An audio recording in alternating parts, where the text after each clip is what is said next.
Sanoj Stephen, Buckler Paints. Abhishek Gupta, Power Wood Coating. Anant, Mr. Anant, DKLAC. Kashish, Jewel Paints. Manish Malhotra ji, Kanish Malhotra ji, and Rajesh Arora ji from Murga. Please, sir, come on stage for the lighting of lamp. Manish Malhotra, sir. Yes, sir. Kanishk, please come. Help us to welcome.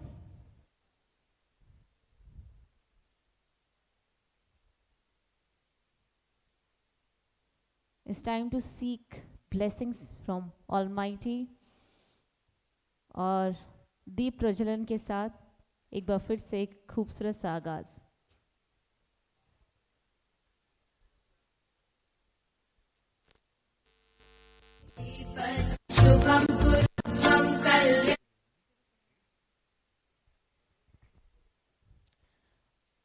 Can we have the music? Yes. शुभं कुरुत्वं कल्याणं आरोग्यं धनसम्पदः शत्रुबुद्धिविनाशाय दीपज्योतिर्नमोऽस्तुते दीपज्योतिर्नमोऽस्तुते दीपज्योतिर्परब्रह्म दीपज्योतिर्जनार्दनः दीपज्योतिर्परब्रह्म दीपज्योतिर्जनार्दनः दीपो हरतु मे पापं सन्ध्यादीपनमोऽस्तुते ओ दीप. Thank you very much. Thank you. Thank you all the distinguished personalities on stage. Thank you, Mr. Manish Malhotra, Miss Kanish Malhotra. Thank you. So now, ladies and gentlemen, once again, first of all, let's start this morning officially now. Once again, ladies and gentlemen, Paintvision welcomes you all here. Thank you very much for being here. Paintvision has a very small request. Please maintain that big, beautiful smile on your face. Thank you. So yesterday, the conclave was all about industrial and decorative paints. And I think we had a beautiful, beautiful day. We learned a lot. Today, we're going to talk about wood coating. Let me tell you, ladies and gentlemen, this whole day, we're going to talk about wood coating so that, we really learn a lot about this.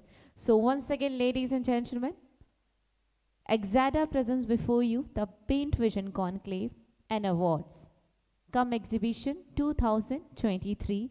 Wembley presents Wood Coating Conclave. Can we have a biggest round of applause, everybody? Today, the theme is wood coating. We're going to talk about it, and we're going to start with our first session. I think we are ready to go for the first session, is it? Yes? I want to hear from them. Are we ready? Yes? Surety? Thank you. Thank you. For Wembley Paints, I think we can have a big round of applause. Thank you. So, the first session, ladies and gentlemen, it's going to be technical session on resin chemistry, technical evolution for wood coating by Pranab Bhai, Engineering Chemical. Technical session we're going to have. Pranab ji, please come on stage. Can we welcome Mr. Pranab, Engineering Chemical? He has this beautiful presentation. He's going to talk about the evolution of wood coating. All over to you, sir.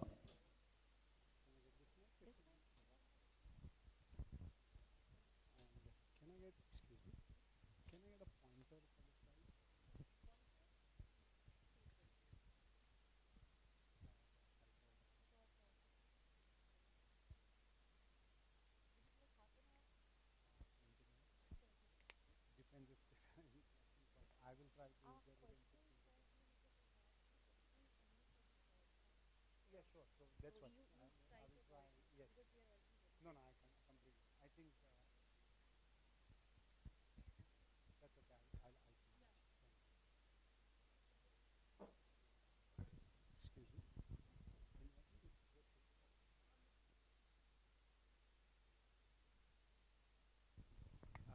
Good morning, all my friends and colleagues from the industry. I'm Pranav Mathuria, and I'll be presenting resins for wood coatings. Basically, these products are from company Eternal, and I'll just go through over the products with you.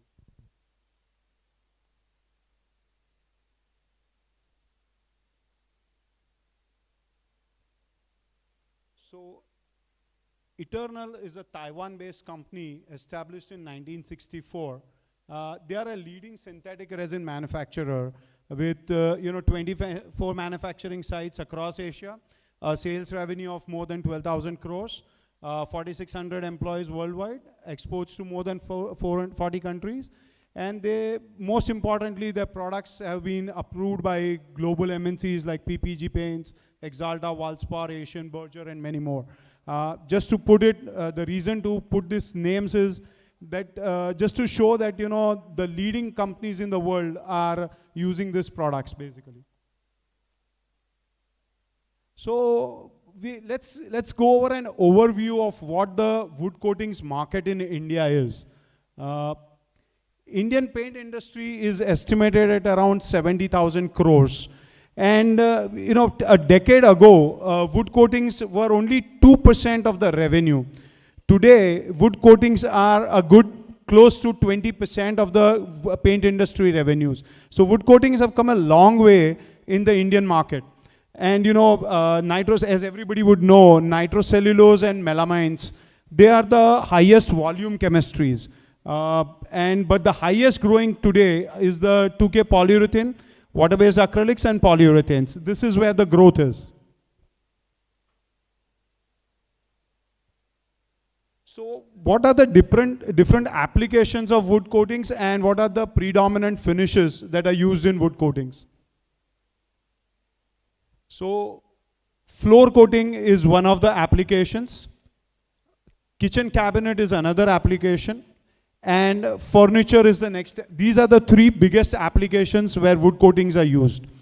And nitrocellulose, melamine, 2K polyurethane, and water-based acrylic polyurethanes, these are the major chemistries that are used in formulation of wood coatings. So most importantly, what are the key parameters in a wood coating? What do we look for, or what are the attributes that should be there that define a good wood coating?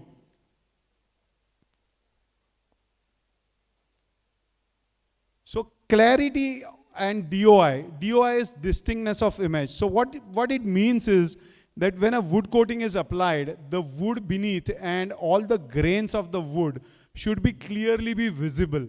That is one of the key attributes of what people look for in a wood coating. Why would somebody buy an expensive wood if we cannot see the grains of the wood or the clarity of the wood? That is one of the key attributes a wood coating should have. The other key attribute is hardness, because everybody has a tendency to run their nail over a coating. This is a common tendency, human tendency. And other than that, if there is anything moved on a furniture, or a day-to-day cleaning, there is dust settling. So the hardness has to be there, or else even over a period of time, there will be scratches that get developed on the wood. Then you also need scratch resistance. Sandability is more of a functional property when a wood coating is applied, because you have to sand in between the coats. Somebody is waving their hand. Somebody has a question? Yes? Sorry? Okay. So sanding between coats is a very important property. This is important from an applicator perspective. So sandability is another property that the coating should have. Then it should have very good pore filling. What I mean by pore filling is like wood is a porous material by nature. So the pores of the wood, if the pore filling of the coating is not good, you will have to apply too many coats, or else your wood will feel rough. So the pore filling ability of the coating should be good.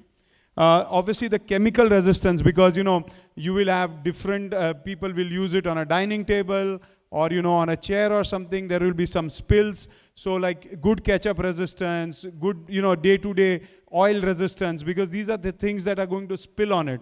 So it should have good chemical resistance.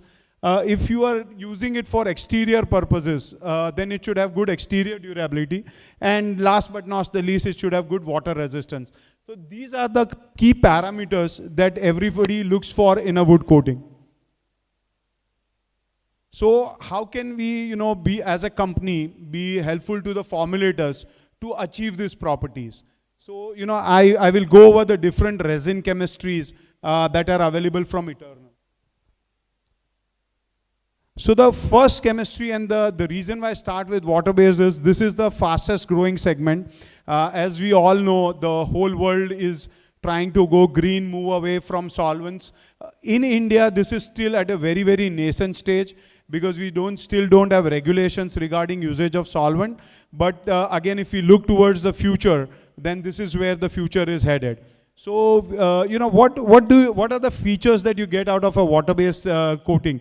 So obviously it is low VOC, low odor, because low odor is also a very key thing. Wood coatings are generally applied inside the house, people living in there. Like the Indian industry has graduated from oil paints to water-based paints in the decorative segment. So why not for wood coatings? Because ultimately wood coatings are also going to be applied inside the house. So low odor is also key if you go with water-based. With water-based, I will say contrary to the previous slide wherein I was talking about pore filling, water-based coatings generally tend to give you an open natural finish. So where the wood will be protected, but the open grain of the wood will still be maintained. So that gives the wood a nice natural look, which is what a lot of people prefer. You will get very good hardness, good matting effect, and good durability with water-based acrylics and PODs. What are the applications where these are used? Well, furniture finishes and floor finishes mainly. And the recommended grades from Eternal are Etersol 11563, which is a single pack acrylic. And then you have Eteren 8925, which is a polyurethane dispersion. Generally, polyurethane dispersions will give you a more durable, more harder finish as compared to an acrylics. But generally, polyurethanes, as we all know, are a little more expensive as compared to acrylics. So you can, formulate products using both these products to balance performance and economics.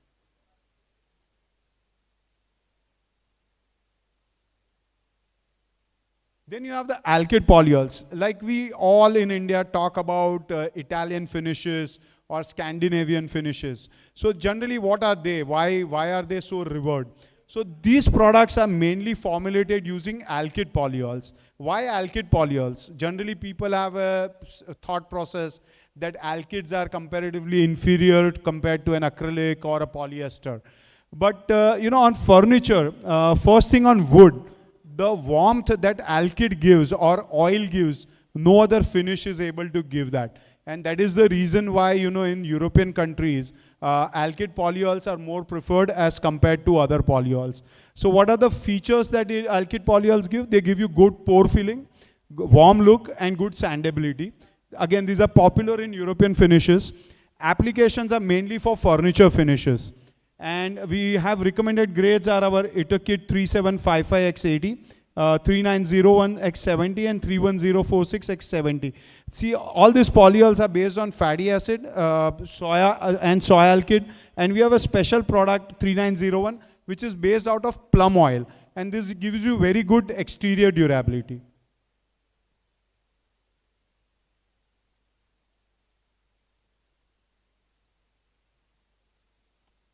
Then we have the acrylic polyols. These are actually very popular in Indian market, acrylic polyols. So the salient features, if you formulate a 2K polyurethane with acrylic polyols, you get good clarity, very good hardness, chemical resistance, and exterior durability. Generally, these are recommended for premium finishes. Applications are mainly kitchen cabinets and furniture. Why kitchen cabinets? Kitchen cabinets are generally factory finished, and in a factory finishing, you require very quick line speeds. And that is where acrylic polyols are very good because they give you very good drying speed. Generally, our recommended eternal grades are 7338M60, 7398XS60, 7303X63, 7307 2S70. Now everybody will have a question, why are there so many grades that are recommended? So the way a polyol and a 2K polyurethane is formulated is you use an acrylic or a polyol and an isocyanate, And based on the hydroxyl value of the polyol, the performance of your final 2K polyurethane is governed. So, but you also have to balance the economics, because isocyanates is generally the expensive component of the 2K polyurethane. And that is where the lower the OH, lower the isocyanate demand. So you basically balance the economics. So these 4 grades, they start with 1.2 OH and as high as up to 4.5 OH. So this is where, for a sealer where you only need good sanding properties and sealing properties, you go with a lower OH. And where, the top coats where you need the performance, you can go with the higher OH. So, or you can also blend the two to get an overall balance of properties. That's the reason why there are so many grades that are recommended. Now coming to to me the most important or the most ignored type of polyol, which is polyester polyol. Polyester polyols generally tend to give you the combination of both the worlds of alkyd and acrylic, wherein they generally have, the best thing they are known for is the DOI and clarity. They give you the depth of the finish. So, it really looks like, like a mirror kind of a finish. Obviously, they have very good hardness, good pore filling and sandability. Generally recommended again for premium finishes. Kitchen cabinets and furniture is the application for which it will be used. And again, we have 4 recommended grades for it. The last grade that you see, 5059X95, is a very unique grade. It is also compatible with acrylics.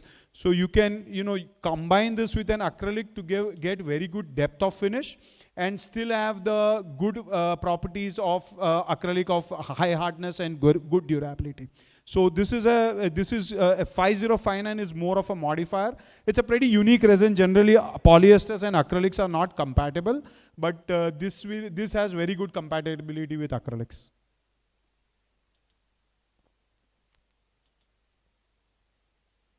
And now we generally, this particular segment or this particular product segment is not very popular in India, alkyd modified urethanes. But this is mainly used for floor coatings in the US and Europe markets. The reason is it gives you a very good balance of abrasion resistance and black hill mark resistance. What is black hill mark resistance? Generally, our soles are generally black in color. So when you walk on the floor, you don't want to leave the impression of your sole on the floor. And that is where alkyd urethanes are very, very unique.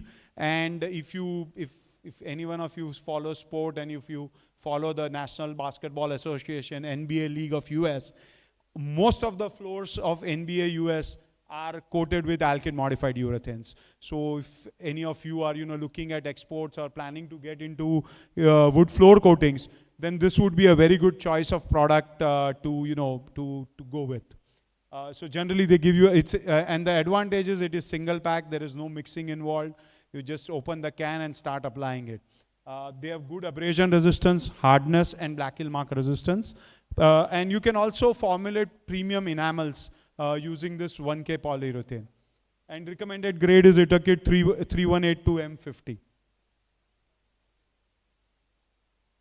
So what is the future and opportunities that lie in wood coatings?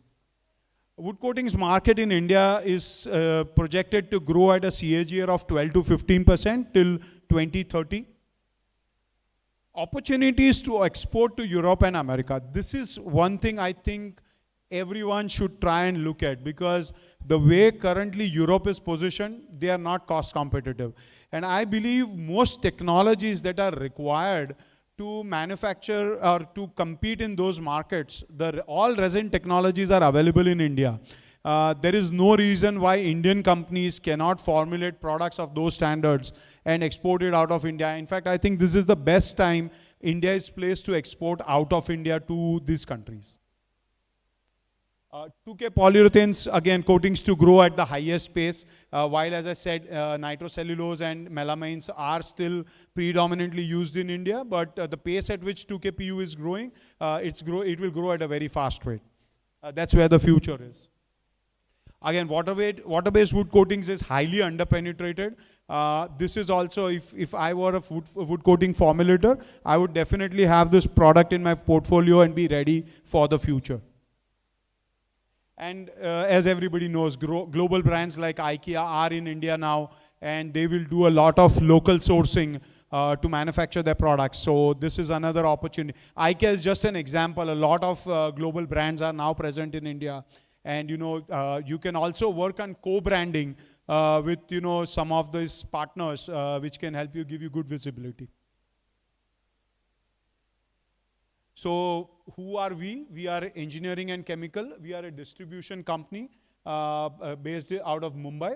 And we are distributors of Eternal Pan India. These are the 3 individuals you guys can contact if you have any questions or if you need any help formulating your wood coatings.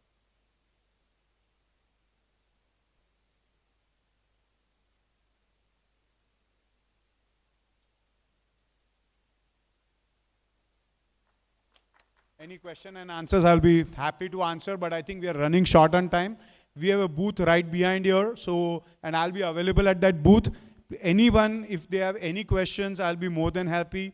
After the show also, if anybody needs any help, we are there for you. So I'll be more than happy to help everybody. Thank you. Thank you, everyone.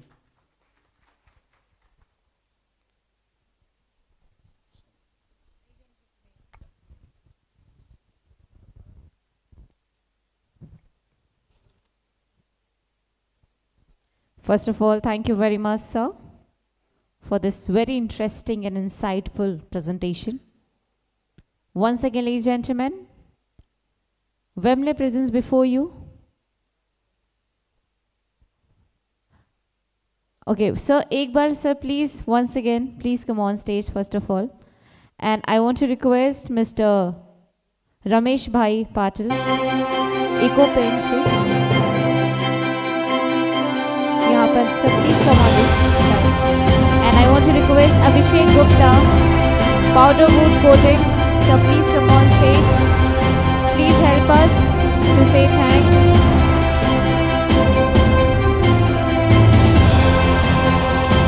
Mister Abhishek Gupta powder wood coating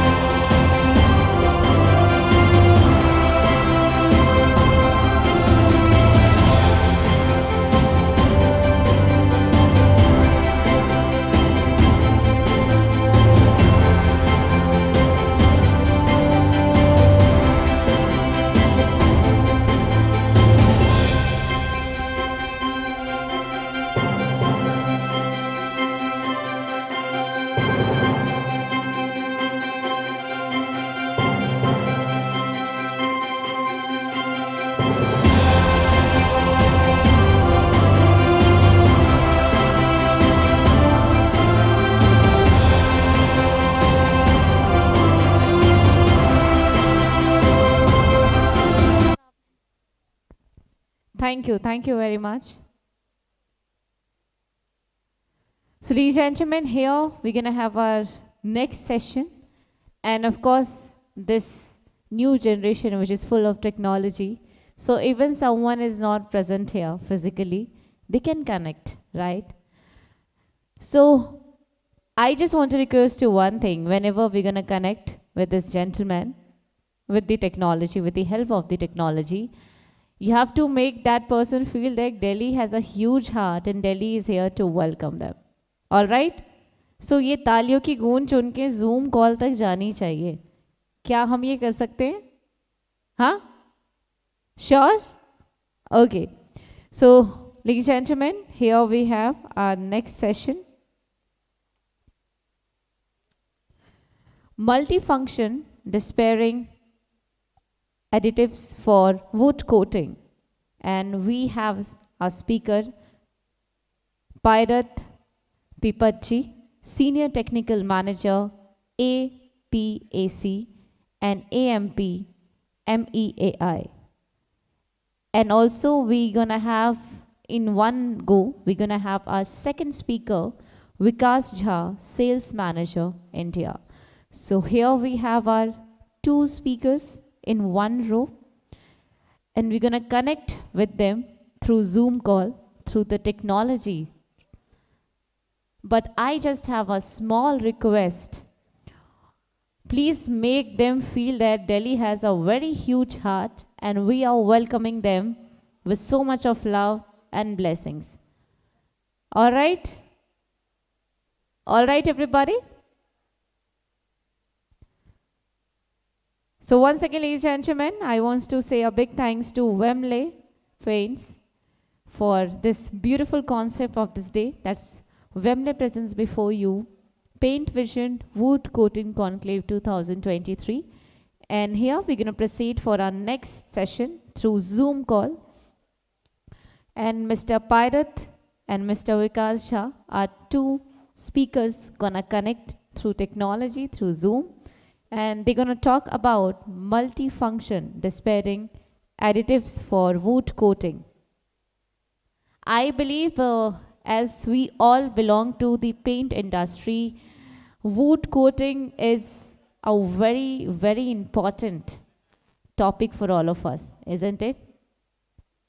Isn't it, everybody? And I really not have that much idea about wood coating, but what I got the gist is about the finishing, right? To give that presentation. So even the base is very strong, the fancy building look really fancy because of the detailing. So I think this is a very important topic for all of us, and we're gonna learn a lot from these two wonderful speakers on board. They're gonna connect through Zoom call. I believe we are ready to connect here. And also, ladies and gentlemen, let me tell you a small request. After each session, if you have any kind of confusion or any kind of questions, most of them, they have stalls here only. So you can go freely, you can ask whatever you want to ask. आपको कोई भी confusion होता है, कुछ भी questions है आपके पास हर presentation के बाद, तो आप बेझिझक उनके stalls में जाकर आप उनसे contact कर सकते हैं. Most of them, जिनकी भी presentation यहाँ पे चल रही है, most of them उनकी stalls भी यहाँ पर है, so आप बेझिझक जाकर उनसे आप contact कर सकते हैं. So we are ready to connect to the Zoom call.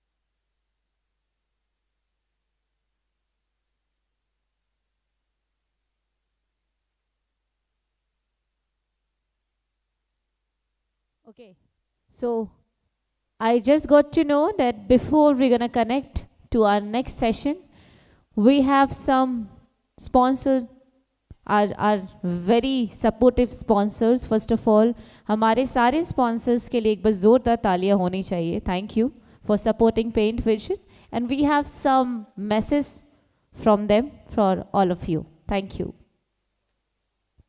Shortly.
Well, ladies and gentlemen, so here, let's connect. And I just want to request everybody, can we welcome our two wonderful speakers with the biggest round of applause? They should know Delhi is welcoming them. Yeah? तालियों की गूंज वहां तक पहुंचनी चाहिए. Here we go. Thank you.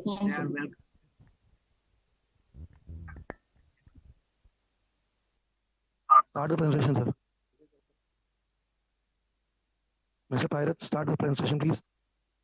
Okay. Hello, good morning, everyone, ladies and gentlemen.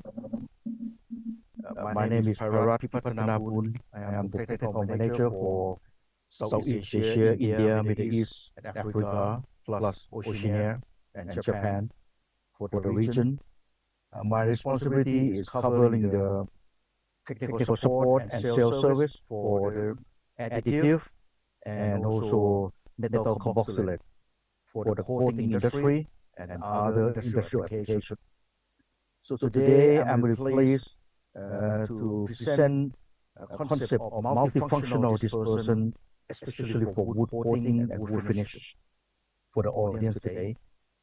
So any question, you please raise up at the end of the presentation or send the email to our colleague in India, Mr. Shah and Mr. Agrawal later on. We are willing and really pleased to help you for any kind of inquiry. Let me give you a few shots of this. Who is Aksada company? It's quite a new name, which is less than 2 years old. Aksada was spun off from a unit of Lonsa Specialty Ingredients from Lonsa AG in mid of 2021. At the end of 2021, Lonsa or Aksada bought over Troy and Envirotech. Envirotech is mostly involved with water treatment for home use and also industrial uses. Troy has been known for more than 70 years with metal carboxylate dryers, additives, and also preservative for coating and other industrial and consumer applications. So Aksada, the meaning is in the fortress that will give you a full protection of the microbial control, either the industrial or consumer application. So we're covering for paint and coating industry, textile and plastic, and also hygiene, consumer and industrial cleaning, plus construction materials. We have R&D technical centers, 16 places around the world, and manufacturing site, 26, which is including a few in India, Thailand, have been there for 25 years, China, Malaysia, Australia, and New Zealand in this region, plus many in Europe and US and South America. Aksada itself has a turnover around the globe about 2.3 billion US dollars. Aksada advantage that we offer from the experience of 120 years since the beginning of Lonsa AG in Switzerland. So we establish our local manufacturing in Asia, even in your homeland in India, for example, or my hometown in Thailand. And laboratory for field testing, application tests, that we do testing for customers, especially the additives, for example, like dispersion, doing dispersion optimization, deforming test, wetting additives, rheology testing, plus dryers, metal carboxylate optimization. These are all the lab work that have been concentrated for customers to solve and to do the troubleshooting for them. Research and development. This is one of the corner of our lab in Bangkok that has been there for 10 years now. We're doing new molecules for new application or new requirement for customers. The product range that we have, I will say, roughly for additives, we're covering wetting and flow and leveling agent for customers to improve their film properties. Dryers for solvent-based coating system of paint that have been there for almost 70 years now. deformer to control process foam, application foam of your coating products. Rheology modifier that help to control anti-sacking, anti-settling, and also application viscosity for the solvent system. Dispersion, of course, the one we're going to talk about today, agenda. Plus, if you do some powder coating, we also supply the powder additive for powder paints. Plus, the preservative that have been quite a big business unit of Aksara today, which is about 80% of our product is covering for these antimicrobials. It's either bacteria, fungi, and algae protection from your product and also from your environment, plus sanitizing and disinfectant for industrial and consumer cleaning. Today, the presentation topic that we're going to focus is about what are the needs for the green product, green chemical for your end users, and also introduce our C series of the product that go along with the green concept of the additive and the end application, plus what are our additive that we providing for the wood finishing, wood coating, furniture coating. The wood finish product, I believe that you know very well, it starts from sealers, base coat, and then top coat. And a wood finishing type that we promote our product, either solvent-based type, solvent-free, or UV kill, fine furniture, wood flooring, and also consumer product that is sold in the DIY shop or home depot shop. Plus, the water-based type of the wood coating, wood finish, even though it's small, but the tendency future that go along with the green product that many customers now they're looking for to identify the local producer from this region, either India or Southeast Asia, that can supply their furniture finishes with the water-based type so that the green concept come along, which is the additive that used in those coatings should have no HAP, no HAPs, meaning that no hazardous air pollutant. Either our process to make the additive at your end use when you apply your paint or at your production of your coatings should not involve with our additive, which is has no HAPs in your formulation. No APE, meaning that alkyl phenol ethoxylate that have been identified more than 20 years, that have been harmful for human being and also can be disrupt the reproductive of some of certain fishes. No heavy metals, no phthalates, and also low or zero VOC, volatile organic content. Our product from Aksara portfolio that we supply dispersing additive, it helps to do wetting and disperse and control stability of your pigment paste system or your coating system. Optimize color strength and also hiding after tinting, especially if you use some stain, which is this transparent pigment. It also improves transparency of your transparent stain system. Also reduce color difference, meaning that color floating, color flooding, they have to be, is going to be no more with your coating system. Wetting additive is improved substrate wetting that go along with difficult substrate to coat, or some kind like the substrate that has oil contamination, silicone contamination.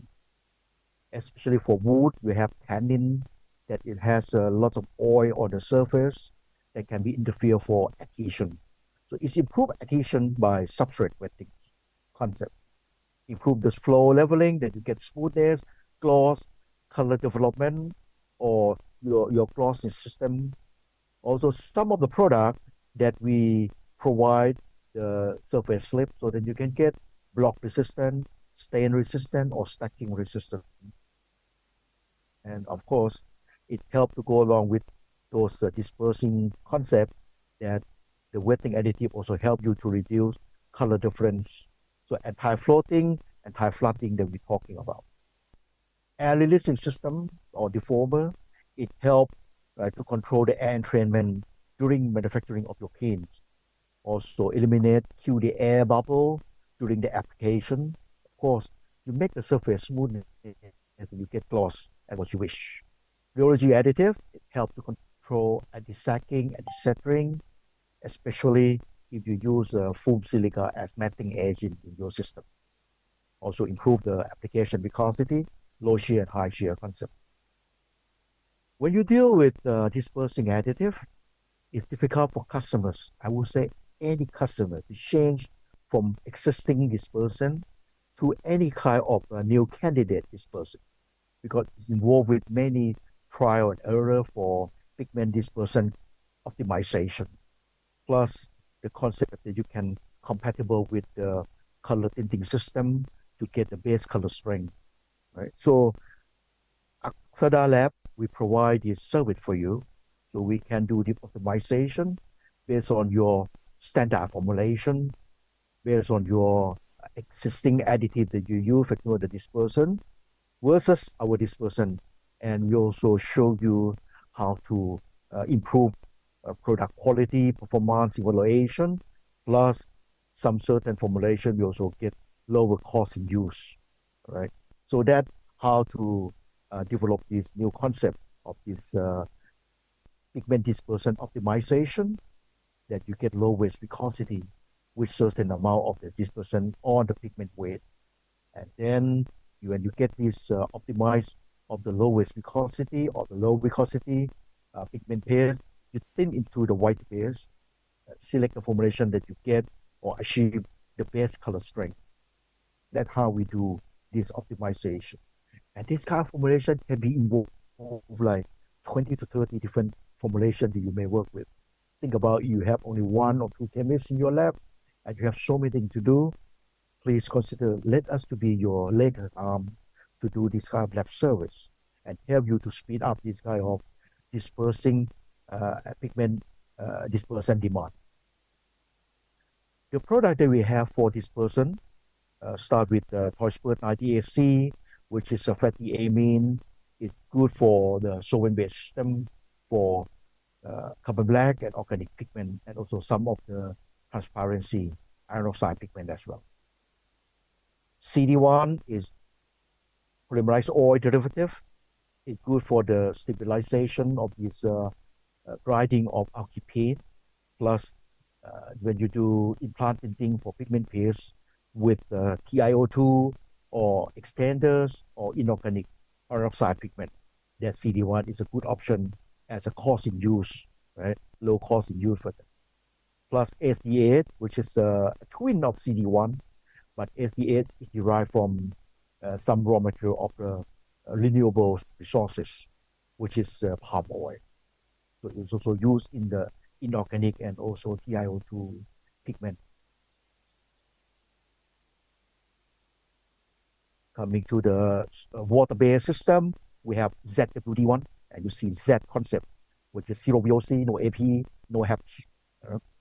It's a non-ionic fatty acid derivative from castor oil, also from natural resources, and it's good for carbon black and also organic pigments.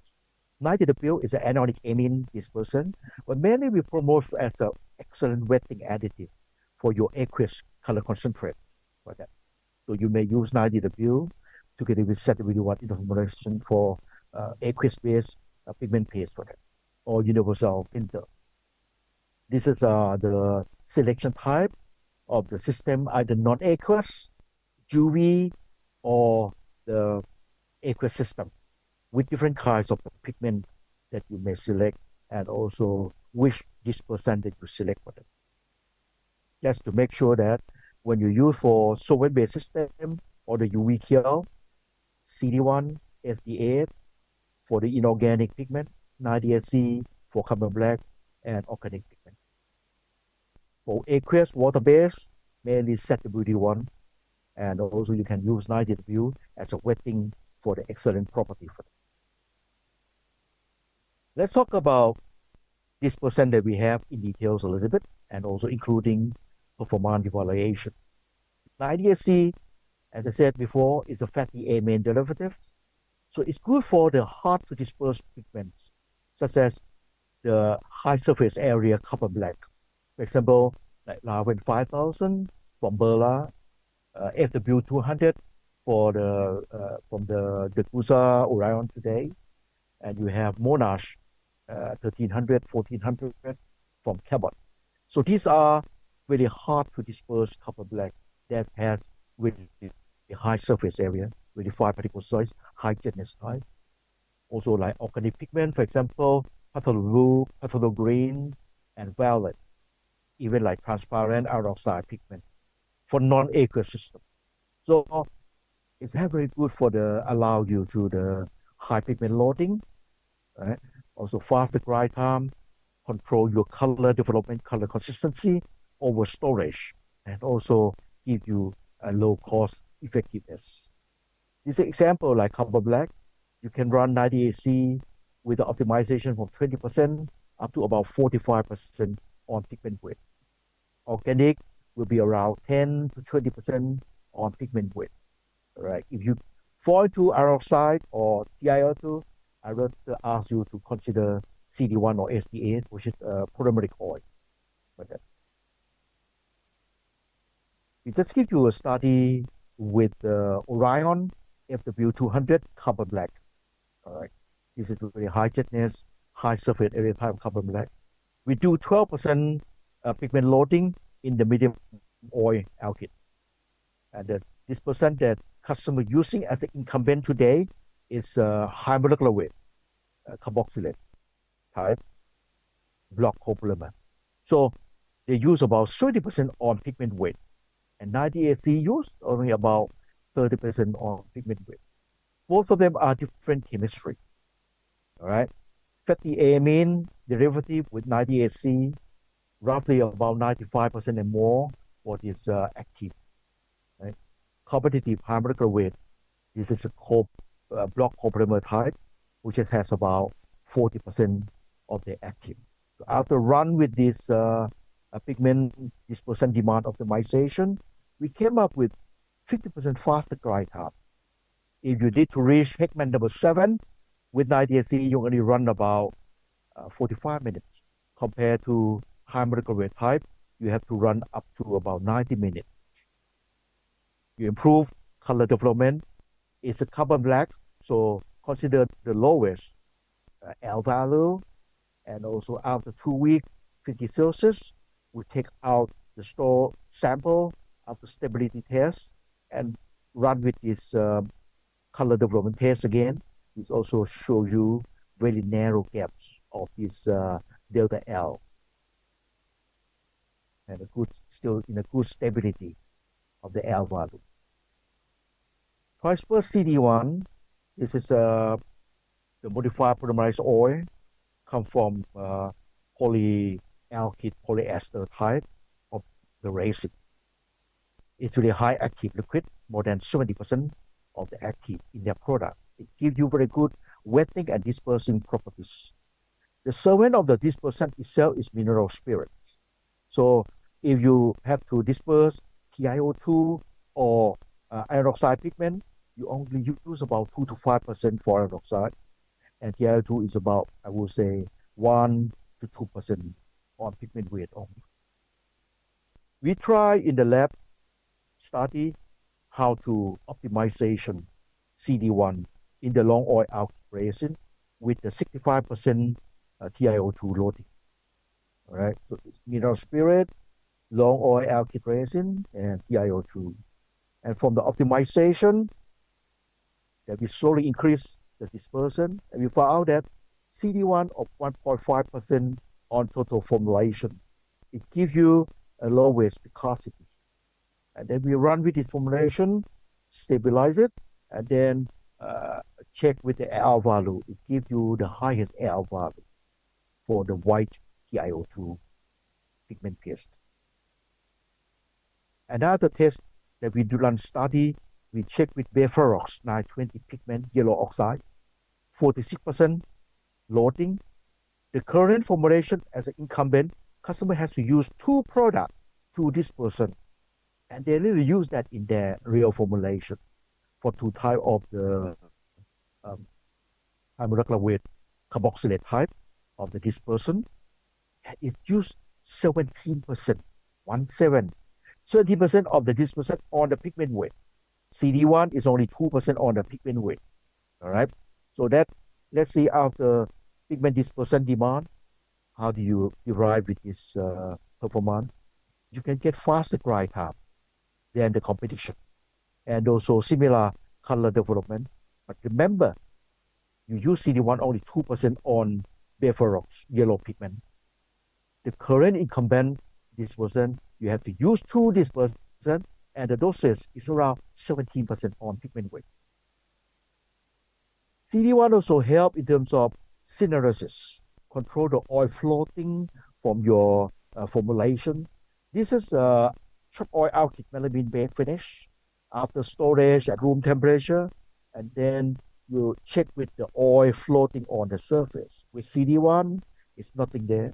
The industry benchmark that have been there for so many years, and they claim that they have very good providing the synergesis control, and see that still some oil float on this surface of the short alkyd melamine baked finish. All right. So I will say this is just by properties that you may get from CD1 as a synergesis resistant in your solvent-based system, particularly like short oil alkyd melamine baked.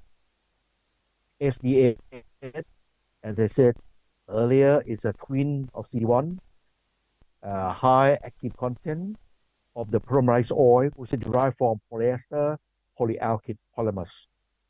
It is derived, some part of the raw material is also come from natural palm oil that we can grow in Thailand. All right, these products produced in Thailand. So palm is come from the south of Thailand. So you can call that it's a green dispersion that help you for the part of this contribution for the green additive in your formulation. Similar to CD1, TiO2 at about 1 to 2% in your formulation based on the pigment weight, and inorganic pigment like oxide pigment, you use about 2 to 5%. The study here, we test in the medium oil alkyd with 78% TiO2, quite a high pigment loading, and either 1% of SDA or 1.5 of SDA on the pigment weight. You compare with benchmark 1 at similar doses, or benchmark 2, which is higher similar doses at up to about 2 to 2.5%. You will look into the viscosity of this TiO2 in medium oil alkyd that has about 2 to 300 centipoise compared to industry benchmark has about 3,000, 5,000, even 8,000 centipoise, right? So SDA is a green additive derived from palm oil. You also similar dosage to CD1, and I can call it as an economical cost use dispersion that you make for solvent-based system if you deal with TiO2 or oxide pigment. Let's talk a little bit about the green dispersion for water-based system. ZWD1 is polymeric oil, which is derived from castor oil, the fatty acid derivative from castor oil. It's non-ionic, 100% active. So you can use with water-based system and also with the solvent-based system, like epoxy or PU, if you need to challenge ZWD1 for that purpose in terms of zero VOC, no HEPs, no APE. So it's a green, very green chemical for that purpose, either water-based or solvent-based system. The pigment that it works very well is copper black, right? Like I said before, FW200 from Orion, the Berla Lavin 5002, and also Cobalt Monash 1300, 1400 for this high surface area copper black. Organic pigment like Patholo Blue, Patholo Green, and also these violet pigments. It can be very good in terms of reduce cost in use, right? Very effective cost in use for that compared to the industry benchmark. And if you deal with some kind of formation that by the free dispersion, universal tinter, right? Without binder, without resin, and you need very good dispersibility, plus some application for your woodworking, maybe not be much dealing with this, but some customer that they do adhesive or some coatings, some packaging, printing, printing ink, for example, or some packaging that involved with FDA 175, 176 section, or EU directive 2011, or this Bundesliga from German food direction. So it's also get the compliance with this kind of standard that dealing with indirect food contact with adhesive or some kind of printing ink or some coating. This is just a guide formulation that we test in the lab for 20% copper black loading, which is quite high loading there, allowing 5,002 Ultra 2, sorry, 5,000 Ultra 2 from the Berla. And this percent on pigment weight is 60% to stabilize on that. We come from this study that we try many formulation. The number in front of each bar is mean the first number is the this percent on pigment weight. Second number, right after colon, is the number that represent the pigment loading for carbon black loading in your formulation that you try. For example, like this one is 6% of this percent on pigment weight that they do carbon black 20% loading in the formulation. So the white bar here on the left hand side with a gray color here is represent the CPS, the centipoise of the pigment paste that we run from 3,500 down to somewhere like less than 100 centipoise, all right? So we may focus somewhere around here as the lowest viscosity of pigment paste, carbon black 20% loading, and then we will check with the color tinting into the white base, water-based system. We will see that somewhere here, which is 60% this percent on pigment weight at 20% of carbon black loading, you get the L value about 57, right? So it's the lowest L value. Carbon black, you get a lower L value so that you get a deeper of the blackness here. So viscosity is around 340 centipoint, even though it's not the lowest, but it gives you the best color strength after tinting. So we do two factors. Viscosity of the paste should be lowest or low level, can be flowable.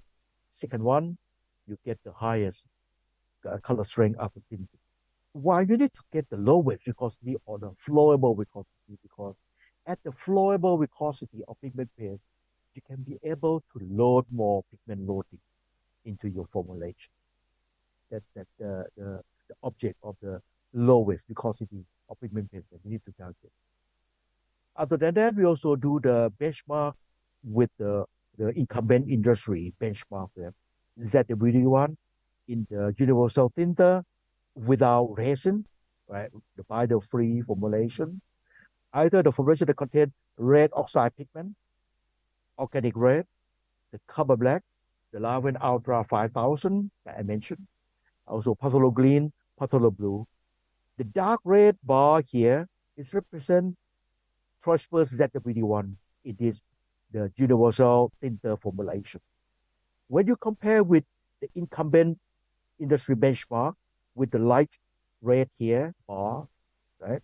So you use ZWD1 at either 1/3 of the benchmark or about 2/3 maximum of the benchmark to get flowable viscosity, to get equal or better color strength. That's how the graph here represent for you. So what did you get?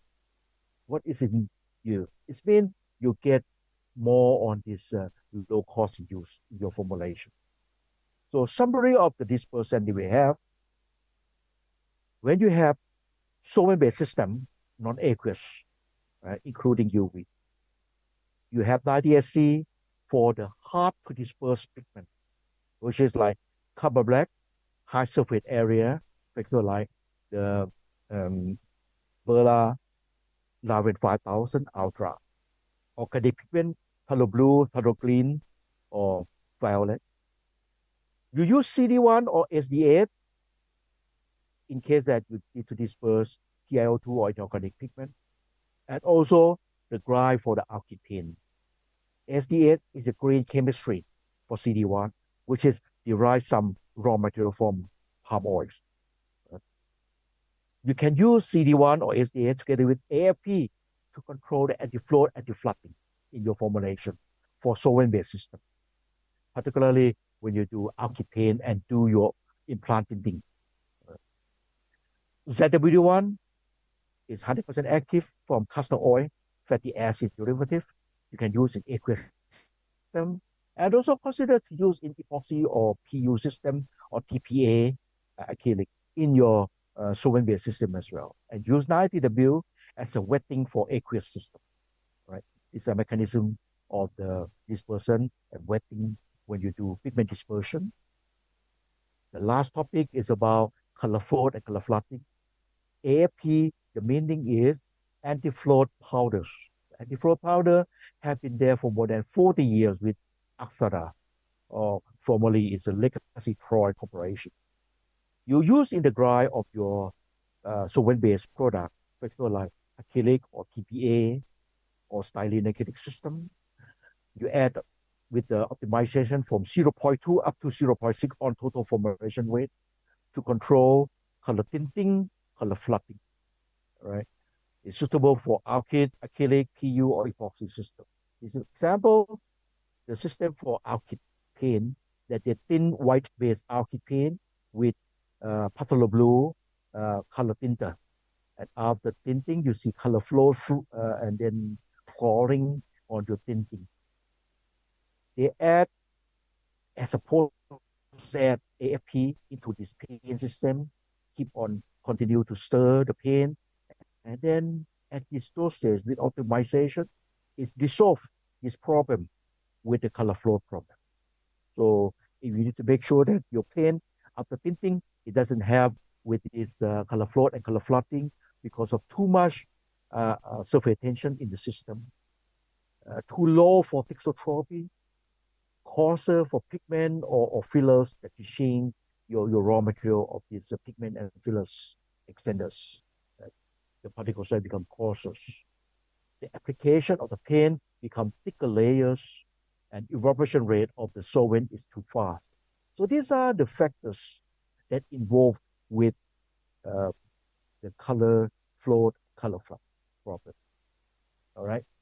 Before I finish this presentation, just leave you with this last page of the summary of the Aksada additive products.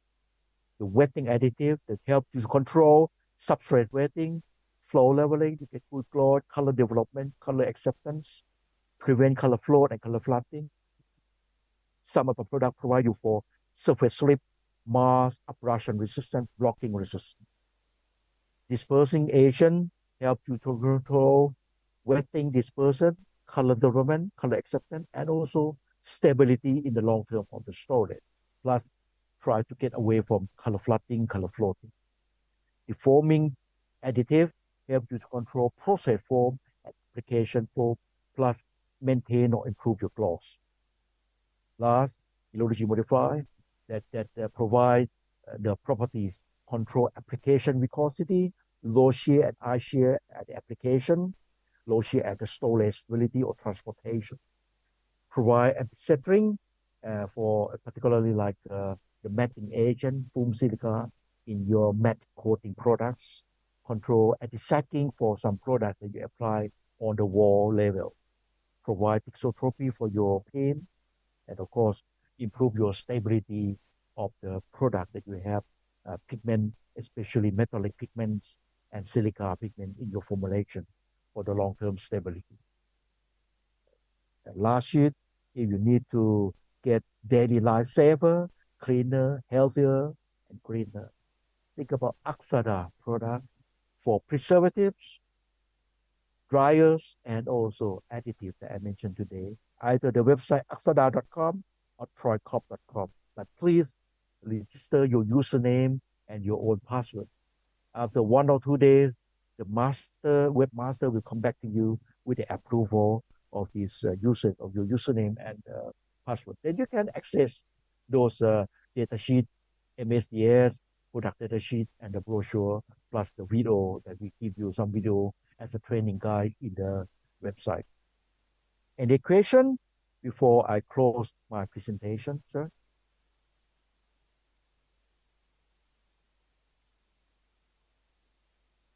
If you don't have, then I'm sorry that we have struggling a little bit in the beginning because I'm on the holiday in the south of Thailand. All right, so I hope that you enjoy the training today, some of the presentation from the other presenters as well, and hope that everything is fine with today. Go back home safely and enjoy your formulation, your business. Anything that you need our support, talk to our local representative, either the sales manager from Aksada or our distributor in most of the region in India. And I'm willing to see you soon, shortly. Most likely will be after the rainy season. So October, November, that will be good my timing to go to India to see you face to face. And if you don't have anything today, I will say namaskar and say goodbye to everyone. Sawadee krap. Thank you. Thank you very much. Thank you for this very informative session. Thank you. So on behalf of the team, I would like to request someone please come for the memento on stage. On behalf of the team, please come. And I would like to request Mr. Ramesh Bhai Patil, Eco Paints, please come on stage for the memento presentation.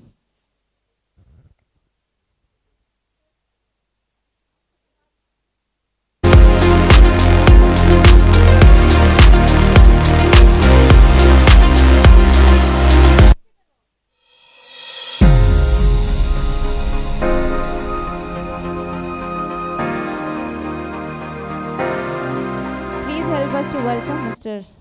Ramesh Bhai Patil. Sir, please. Can we have the token of love on behalf of Paintvision?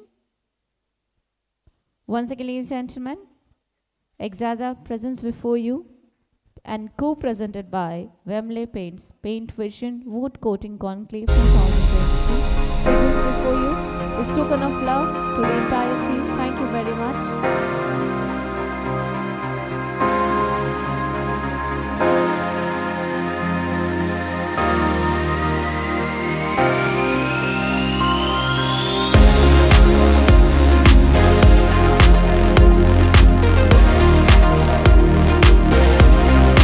Well, thank you, sir. Thank you very much.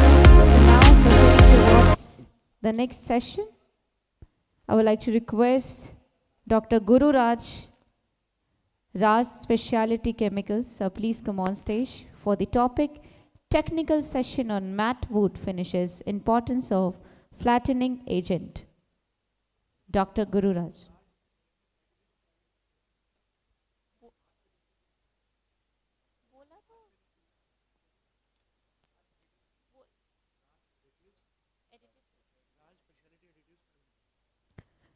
So please help us to welcome Dr. Guru Raj Additives Specialty Chemicals. With the biggest round of applause, he's going to talk about technical session on matte wood finishes, importance of flattening agent. Hello. Can we welcome Dr. Guru Raj on stage, ladies and gentlemen?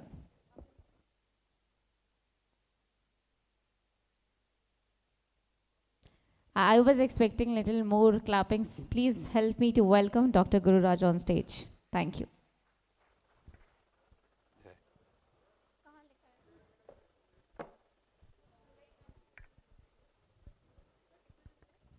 नहीं है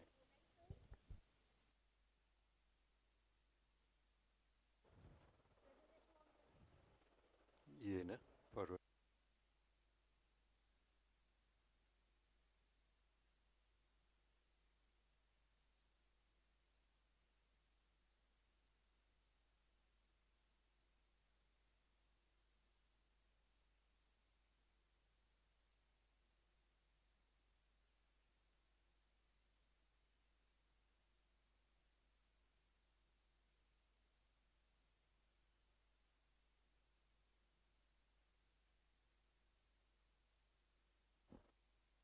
Solely.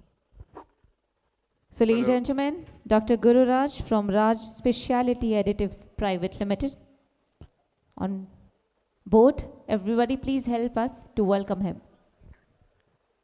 Hello friends, am I audible? Namaskar. I am Dr. Guru Raj from Raj Specialty Additives. I'm here to give a technical session. It's not a commercial session, so it will be more of theory and practical tips. And I'll not be selling any of my products out here. So I'm here to talk about the matting agents, or the theory or the chemistry or the physical chemistry behind the matting agents in this half an hour that has been given to me. So let's start. I'll be covering certain main topics in concern with the matting agent. Just to give you an idea what's coming in the next half an hour, I'll be talking about what is matting, why matting, expectations from matting agents, then how do the matting agents work, parameters that affect the matting properties of each product, and the choices of matting agents, and some few practical hints that will be coming with this. So let's start with the first topic, what is matting? Now, when we are talking about matting, I would like to give a simile और example देना चाहूँगा मैं कि अब जब matting के बारे में बात करते हैं तो ये समझना ज़रूरी है कि मैटिंग क्या है, व्हाट इज़ मैटिंग. तो before we go to matting I would like to tell you a simile like how do we say what is darkness, how do we measure darkness. Darkness यानी क्या, अंधेरा यानी क्या, अंधेरा यानी उजाले की कमी. Darkness is absence of light. So you cannot measure darkness. So the measure of darkness is the measure of your illumination, the luminance, and jitna wo kam hoga utna dark ज़्यादा होगा. So similarly, matting is absence of gloss. So first you'll have to understand what is gloss. When you understand gloss, then you'll understand the absence of gloss is matting. The gloss is basically a reflection. When a light beam falls on the surface, it reflects at an angle. The amount of the reflection that is caught in the glossometer is the gloss. So gloss is optical property which indicates how well the surface reflects light. A mirror-like effect basically. तो जब gloss absent होता है तो matte होता है. तो जितना gloss कम हुआ उतना matte ज़्यादा हुआ. So there is no proper way or scientific way to measure matting. You always measure gloss, and जितना gloss कम हुआ उतना matting हुआ, can be deduced.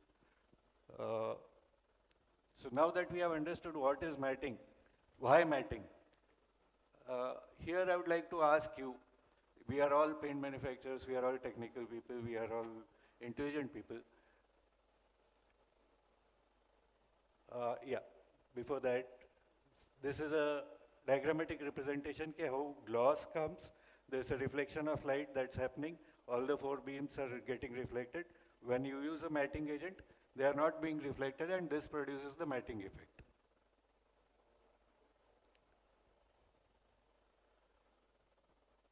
Again, as I said, degree of matting is always dependent on the loss of gloss. Jitna gloss kam hua, utna matting hoga. Yeah, coming to the next topic, why matting? Can somebody tell me, matting क्यों करना है आपको? कोई भी? Arun sahib?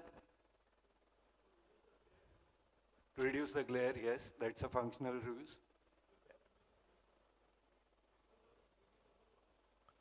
To give a different look, yeah, aesthetic purpose. Exactly. These are two. So why matting? As he rightly said, one is the aesthetic purpose, another is the functional purpose. Functional purpose may reduce the glare, to hide the imperfections below the surface, can be a use. Aesthetic, yes, some people prefer a matte finish, or sometimes to enhance the effect of glossy effect, there's a certain patch which is used that is matte, so the glossy looks more glossy. So this is the function why matting is used. Matting otherwise doesn't give any other function, purpose. These are the two main purposes why matting is required. Coming to next, what are the expectations from matting agents? Matting agent जब use करते हैं तो उसमें से क्या expectation होना चाहिए? First and foremost and most important expectation is it has to have easy dispersibility. जब हम matting agent डालते हैं paint में, तो वो अच्छे से disperse हो जाना चाहिए, आसानी से disperse हो जाना चाहिए. That is the expectation that we have. It should easily disperse.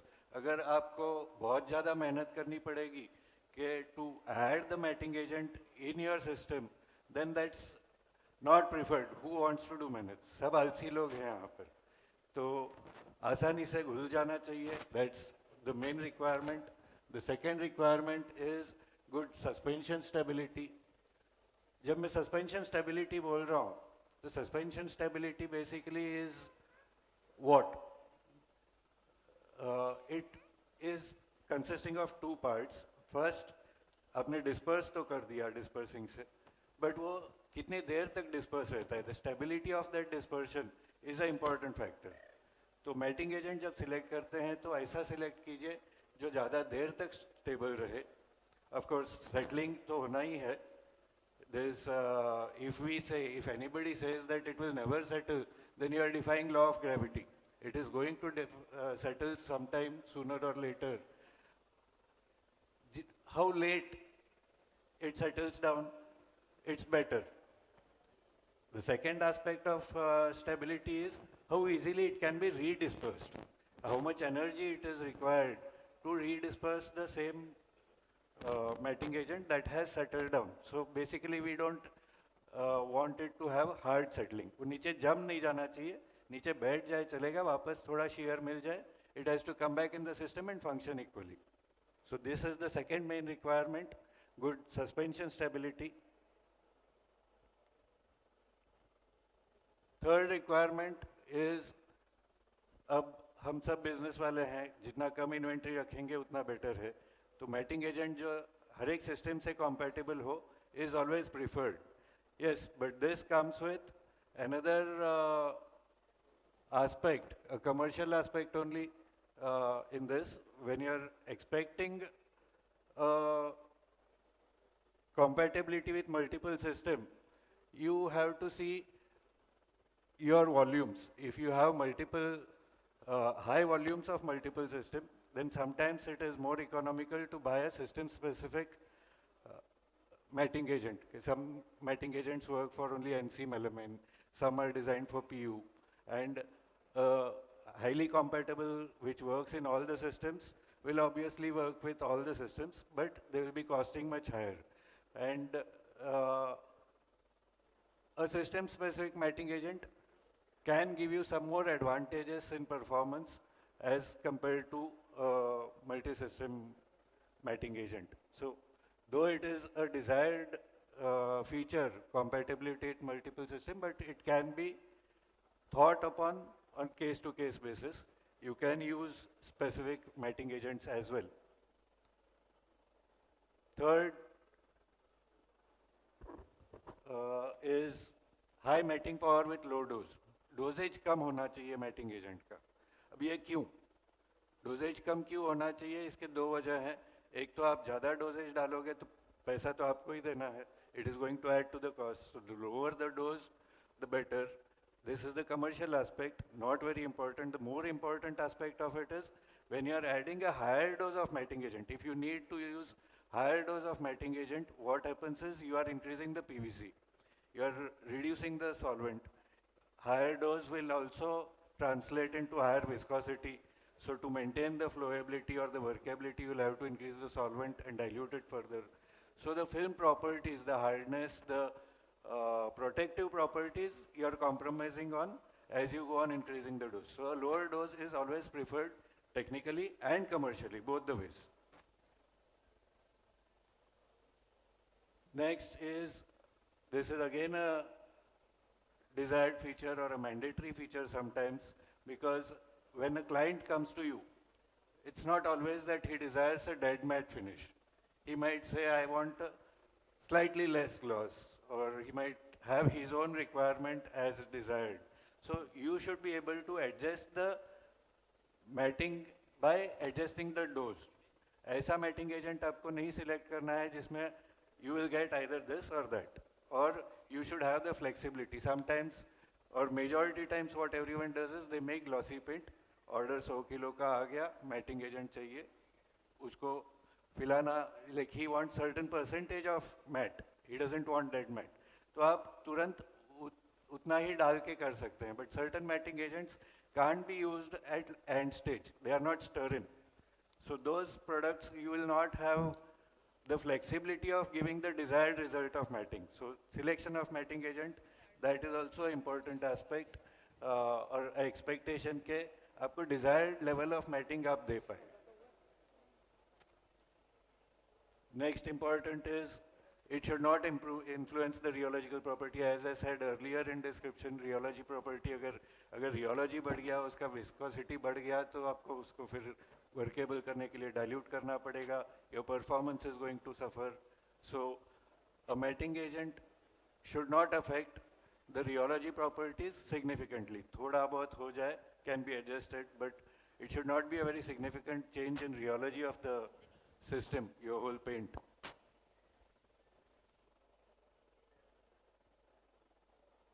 Coming to next is, it should have little influence on the coated surface due to mechanical and chemical stress. When I'm saying this, we are talking about furniture enamels. We are talking about floor coatings. तो वो floor के ऊपर या table के ऊपर, suppose आपके table के ऊपर आपने matte finish coat किया हुआ है और उस पे गरम कप का चाय रख दिया. This is a stress that is happening to the surface of the coating. तो वो गरम कप का चाय हो या chilled आप कोका कोला का बॉटल रख देंगे या कभी किचअप गिर गया. All these things should not affect the surface, otherwise your paint is failed. So your matting agent should not affect these properties, and it should have very little influence on the coating surfaces because of the stress that is created on it. The next requirement is, as it was told in the earlier presentation, many of the coatings are transparent. The aesthetic need is you should be able to see the wood as it is. So high transparency is another requirement for matting agent in many of the coatings. Of course, this will not be a requirement in a pigmented system, but in a clear coat, yes, this is a very high requirement. So आपका selection उस हिसाब से होगा. When you are talking about clear coats, this is a very much mandatory requirement or expectation from a matting agent. Consistent quality, obviously yes, quality has to be consistent. Now consistency will come when a product is made synthetically. If you are using any natural product, something that's come from the earth or something that's come from bees or some natural waxes, those are not consistent because nature keeps changing, environment changes, so those products are going to have more variation and fluctuation in their own properties, and जब उसके properties change होंगे तो उसका performance भी change होगा, उसका results भी change होगा. So a synthetic matting agent is preferred when you are using, selecting a matting agent, because only then you will give a consistent quality. आज एक batch निकला, कल दूसरा batch कुछ और निकलेगा नहीं तो. So prefer a synthetic because that is going to give you consistent quality. The next or last expectation is the matting agent by itself must be chemically inert. It should not react with your system, or it should not, by its reaction after application with the atmosphere, cause any problems to the paint surface or its durability or its aesthetic purpose. So it's a requirement that the matting agent that is being used has to be chemically inert. Now, these are 10 points. I would like to show them again once and go through it fast so that you can make a note of it. First requirement is easy dispersibility. Second is good suspension stability. Third is it should be compatible with most systems. Fourth is high matting power, low dose. Fifth is it should be adjustable to get a desired degree of matting. Sixth is little or no effect on its rheological properties. It must have little influence on the coating surface due to stress. It should be chemically inert, high transparency, and consistent quality. Now that we have understood what are the expectations from matting agents, the next point that we'll be covering is how do they work? What is the functionality? How do they perform? How do they produce the matting effect? Let's try and understand that. Basically, matting effect is reduced by reducing gloss by introducing a roughness on the surface. Gloss कब आता है? जब surface smooth होता है, mirror finish जैसा होता है, light reflects. You create roughness in that, and the light reflection deviates, and you get the matte effect. You don't get the gloss, and you get the matte effect. The gloss reduces.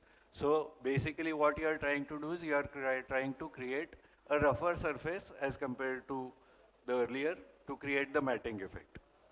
Now, this roughness, how do we get this roughness? What does it depend upon? There are two main important factors.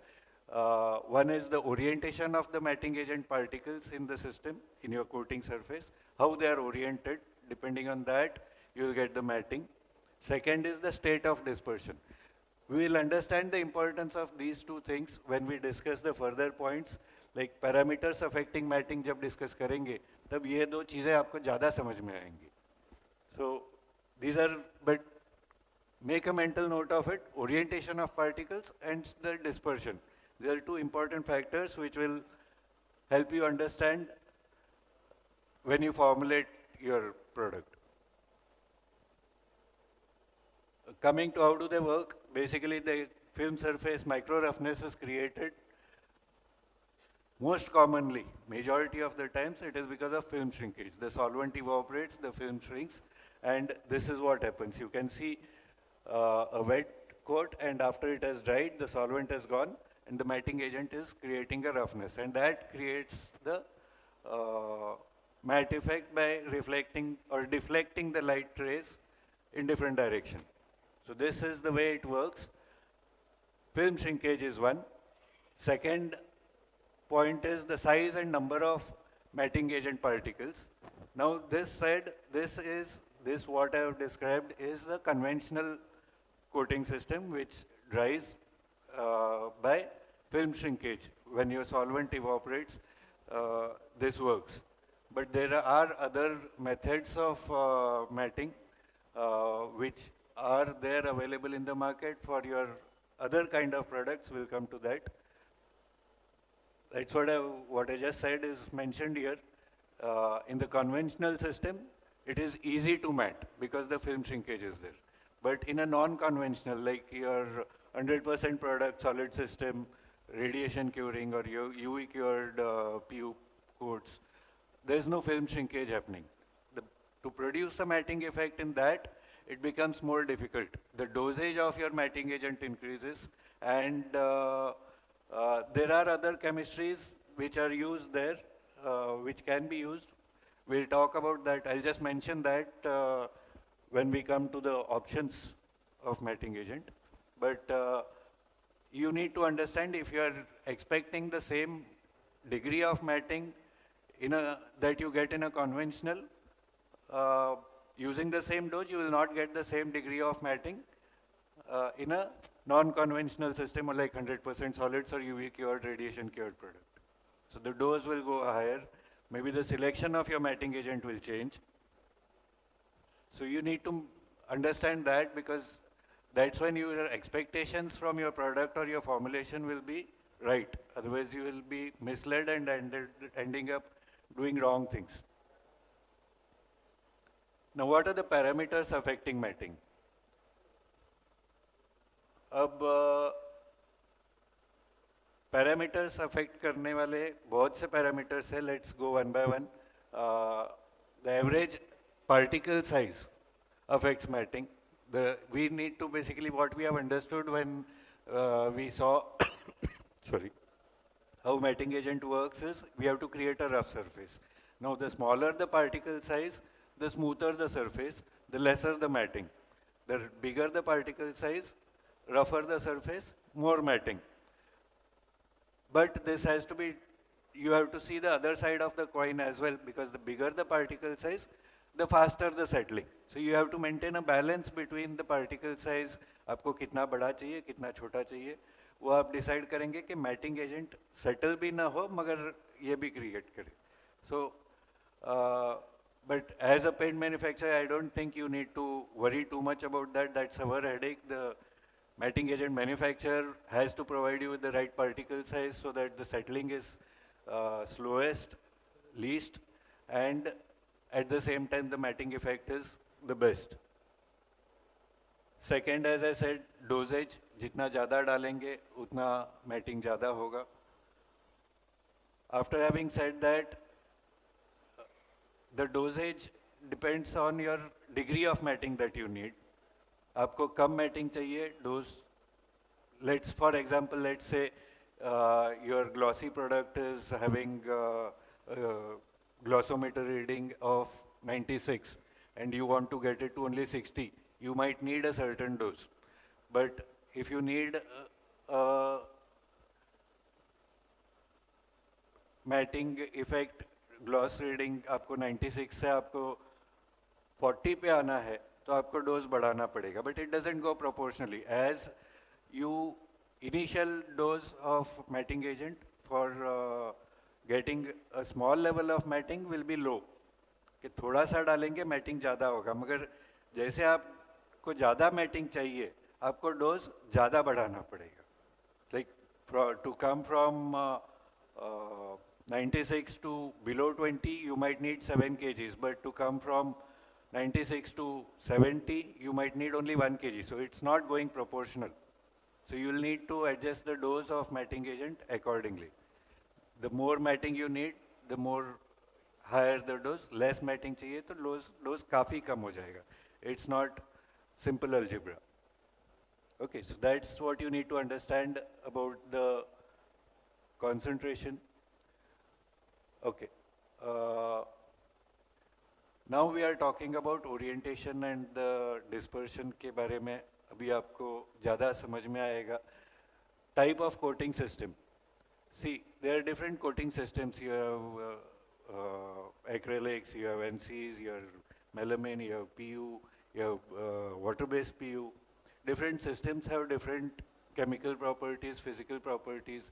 तो matting agent के particles किस system में ज़्यादा अच्छे से Orient हो जाते हैं, वो सिस्टम कितना परफेक्शन में है, उसका खुद का स्ट्रक्चर, उस हिसाब से मैटिंग एजेंट वेरी करेगा. Matting agents will work very well in your NCs, melamine. In your PU, the dose required might be higher because the orientation is better. So, depending on what system you are using, your matting agent dosage will also change. So, system makes a difference. Application process also makes a difference, because if the application of paint is by spray, you are simply implanting the matting agent and the coat there, and there is no orientation that's happening, and the matting effect is best. But if you are applying with a roller, you are somehow creating some orientation in the surface particle size. And if you are using a brush, you are actually, while applying, you are orienting the particles, and they get more oriented and you get a lesser rough surface. So application also affects. तो आपको जब किसी को देना है mat effect desired degree, और तो आपको पूछना पड़ेगा यूज़र को कि एप्लीकेशन कैसे होने वाला है, या वो स्प्रे एप्लीकेशन करने वाला है तो आपको डोजेज अलग देना पड़ेगा. अगर वो ब्रश एप्लीकेशन करने वाला है और आपने स्प्रे से टेस्ट किया, तो he will not get that matting effect that he has asked for, and he will reject your paint. So application technique पूछना ज़रूरी है जब आप फॉर्मुलेट कर रहे हैं. I'll take point number 5, 6 and 8 together. Basically 5 is the drying temperature, 6 is humidity, 8 is solvents. What is happening is temperature बढ़ता है, your drying becomes faster, humidity बढ़ता है, drying slow हो जाता है.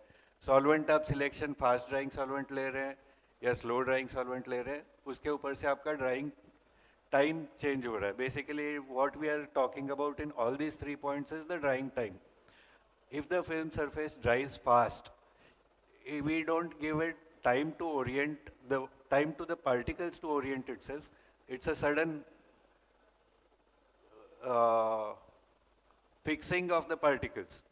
If it's slow drying, the particles get time to orient it. Like धीरे धीरे कम हो रहा है तो particles थोड़े बहुत अपने आप में adjust करके orient हो जाते हैं. You will get less matting. So faster the drying, higher the matting. I didn't talk about coating thickness. Obviously yes, जितना मोटा पेंट का लेयर होगा उतना मैटिंग एजेंट ज़्यादा लगेगा because it has to fill the entire system equally so that you get a matting effect. There is no extra resin that is going to left at the, जितना resin ऊपर रहेगा उतना mat कम होगा. So the matting agent has to reach till the surface. So thicker the coat, higher the matting dosage. There are certain additives that will affect the matting agent. Like if you are using a flow leveling agent in your system, again the particles are going to get oriented and your matting effect will come down. It has been seen that use of certain silicon-based product also affects the matting properties. If you are using silicon-based products, your matting agent dosage will go up, you will expect lesser results. So use of additives is also this thing. And obviously the dispersion. अगर dispersion अच्छा नहीं है, so you are not going to get the desired results in matting uniformly. कहीं ज़्यादा आएगा, कहीं कम आएगा. So dispersion has to be good and stable. So that covers, I think, the dispersion, the parameters affecting matting.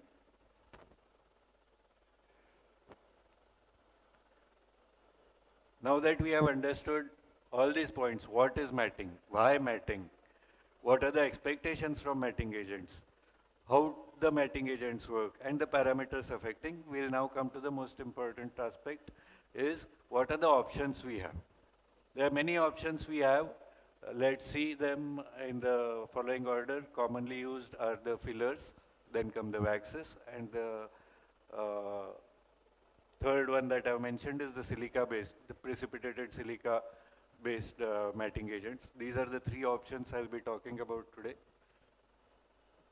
Let's start with the simplest, fillers.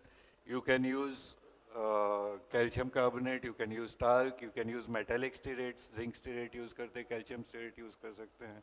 These products can be used for matting. What is seen with majority of the fillers, there can be exceptions in the filler category also for what I'm talking about general. What is seen is this method is limited only to the pigmented and economical class of paint. These cannot be used in clear coats because majority of them will create some opacity. And the disadvantages of this is the dosage of the fillers, if they are used as matting agent, is usually on the higher side. So when you are using on a higher side, we already spoke about PVC. We are reducing the film strength, the film protective properties. So that's a disadvantage of fillers.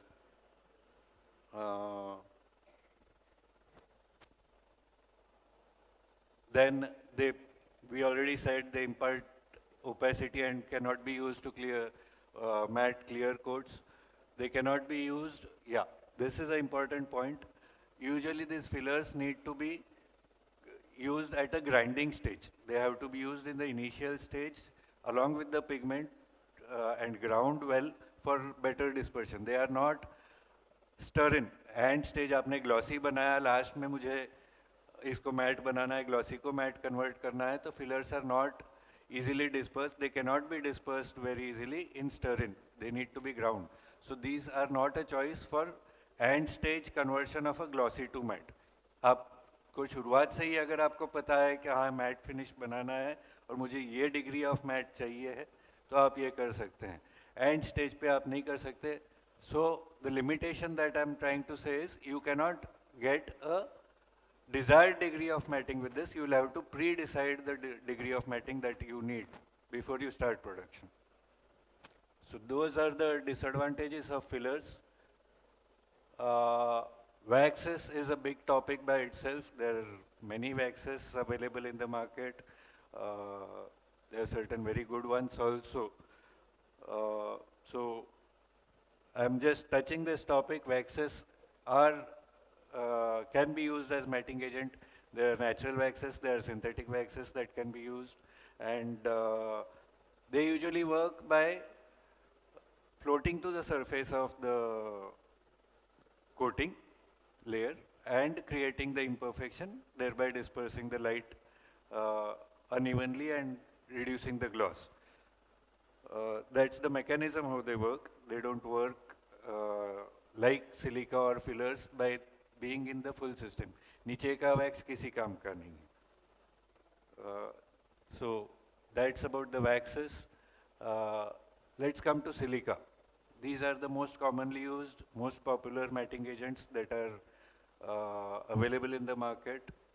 When I'm saying silica, it is usually precipitated silica, or it is pyrogenic silica, or fumed silica as we call it, that can be used. Precipitated is the most common, pyrogenic is expensive and not so commonly used, and it also influences the rheology, so they are used limited. So they are very effective in reducing the gloss. As compared to the fillers, their dose required is very low, and they are compatible with all the systems. You have silica which is compatible with multiple systems. You can have it system-wise also and multiple system also. So these are the silica. Now when we are talking about silica, they are treated and untreated. Treated silicas not only provide high matting efficiency, but they also provide certain performance properties like chemical resistance or burnishing resistance is provided by the treated versions. So these are the advantages. Let's talk more about silica. What are the properties? As we spoke about the particle size, the smaller particle, lesser the matting, the bigger the particle, higher the matting. That's what I've mentioned here.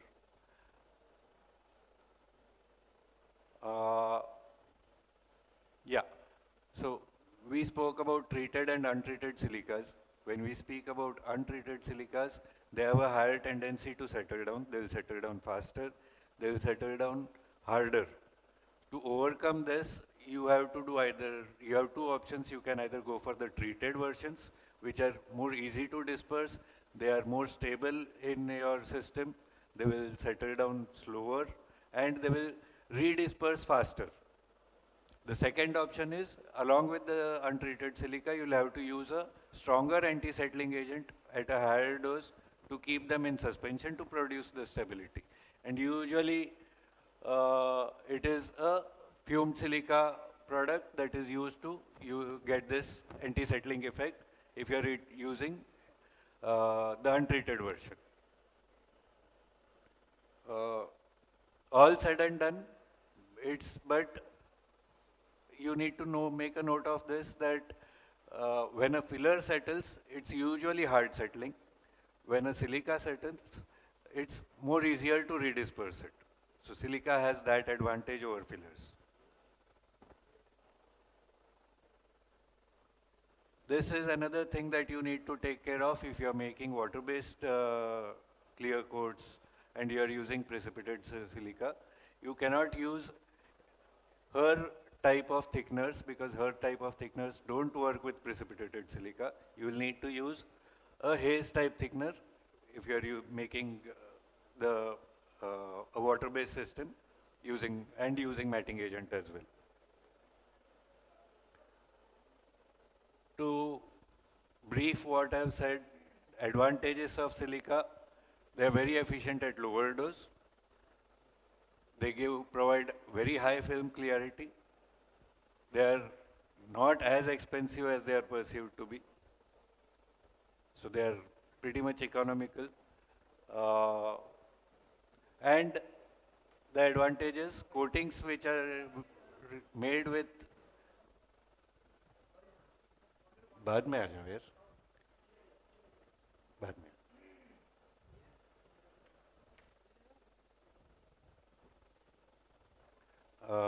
Yeah, the last point is coatings that are made using silica as matting agents are very easily recoatable.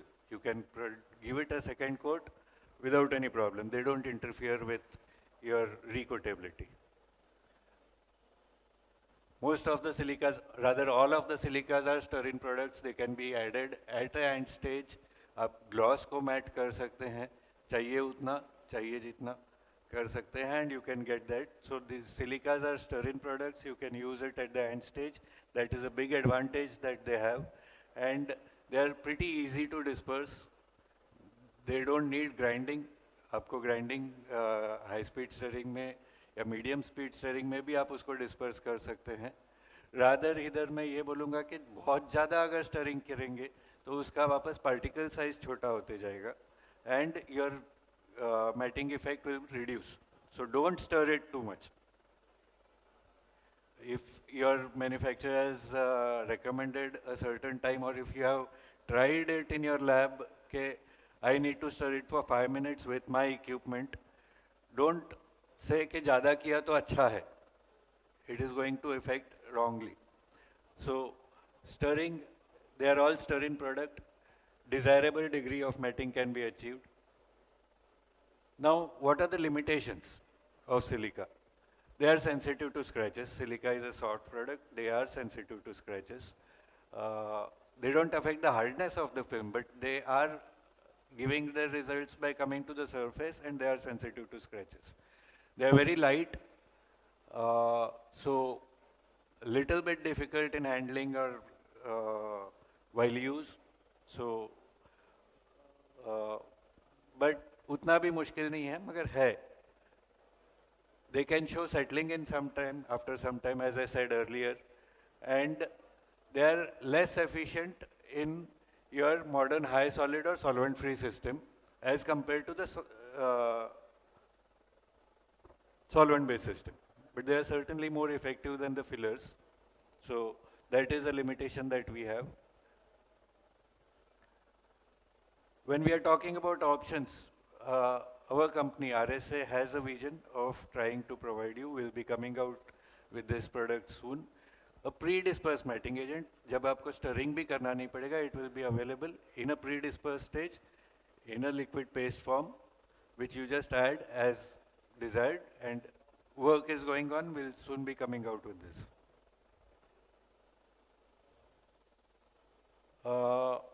Coming to practical hints, the last topic, these are very important. How do you measure matting? You measure matting by measuring the gloss. Usually 60-degree glossometer is the considered standard for measuring the gloss when you're talking in reference to the matting. तो जितना gloss कम हुआ उतना matting हुआ. You use a 60-degree glossometer to measure the matting effect. Rheological behavior, matting agents should not have effect on the rheology. So that's a hint you need to see. A matting agent use करने के बाद आपका viscosity बढ़ तो नहीं रहा है, बढ़ना नहीं चाहिए, significantly तो नहीं चाहिए. Now practical hints about dispersion and stability.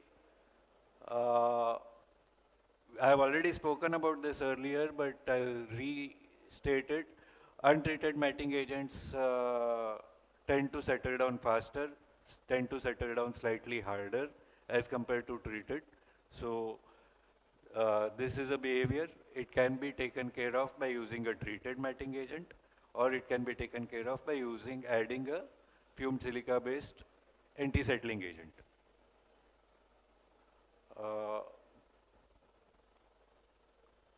Formulation. जब फॉर्मुलेशन कर रहे हैं आप मैटिंग एजेंट का प्रोडक्ट जिसमें आपको मैट इफेक्ट चाहिए है, तो a solvent with low evaporation point will have better matting, as we discussed. It will evaporate faster, film will dry faster, matting effect ज़्यादा अच्छा आएगा, आपका डोज कम होगा मैटिंग एजेंट का. रेजिन कौन सा है उस हिसाब से भी आपको मैटिंग एजेंट का डोजेज सेट करना होगा. Certain resins require a higher dose, certain resins will require a lower dose of matting agent. So keep that in mind. As I said earlier, I'm re-stressing the point, whenever you are formulating the matting agent, do ask the applicator what is the method of application. उस हिसाब से आप test कीजिए, उस हिसाब से उसको बना के दीजिएगा. So application और डोजेज का रिलेशन भी आपको ध्यान रखना है. सिलेक्शन एंड हैंडलिंग के बारे में प्रैक्टिकल हिंट्स है. You have to take care of the chemical resistance, one of the major requirement. Your matting agent should not affect the properties, the protective properties of wood coating. See, when we are talking about wood coating के दो parameters हैं. Usually other paints, when you are talking about industrial coating, it's usually the protective parameter which has more weightage. When we are talking about decorative, it's more aesthetic that is got more weightage. But when you are talking about wood coating, both the parameters have equal advantage. It needs to look good also, and it needs to be protective also. So select a matting agent that has least effect on the properties of your final coat. The second point in this is handling. These silicas have a tendency of creating a electrostatic charge. We have seen in recent past lots of fire incidents happening and lots of accidents happening in the paint industry. Solvent रहता है. हमने choose किया fast drying solvent which are highly inflammable. So this electrostatic charge that is being generated can be a big risk to your company. So take care of grounding everything properly so that the electrostatic charge is disseminated and dispersed, removed off, and you prevent your fire hazards. So take care when you are handling silica-based matting agents of the electrostatic charge. That is a mandatory safety requirement which is to be followed. अब इतना देर मैंने आपका दिमाग खाया. आपको अगर ये सब भूल जाना है, so this last slide can help you select a silica-based matting agent very easily. आपको सिर्फ 4 चीज़ें ध्यान देनी है. आपको economics चाहिए है तो go for the untreated version of the precipitated silica. It's cheaper and it works. Matting effect अच्छा आता है, कोई फ़र्क नहीं पड़ता. मैटिंग इफेक्ट उतना ही आएगा जितना ट्रीटेड का है. मैटिंग इफेक्ट में कोई फ़र्क नहीं पड़ता. डोज थोड़ा बहुत ज़्यादा कम हो जाता है, उसके साथ एंटी सेटलिंग यूज़ करो. इकोनॉमिक्स अगर आपका प्रायोरिटी है, go for the untreated version. नहीं, आपको कन्वीनियंस भी चाहिए है. You need to disperse it faster, easier. मुझे वो टेंशन नहीं चाहिए कि जल्दी सेटल होगा, कंप्लेंट आएगी या रीडिस्पर्स होने में तकलीफ हो रहा है. Go for the treated version, that is ease in dispersion and stability of dispersion. Go for the treated version. Now if you have a finish requirement, then there are other versions, like if you want a silky finish, go for that.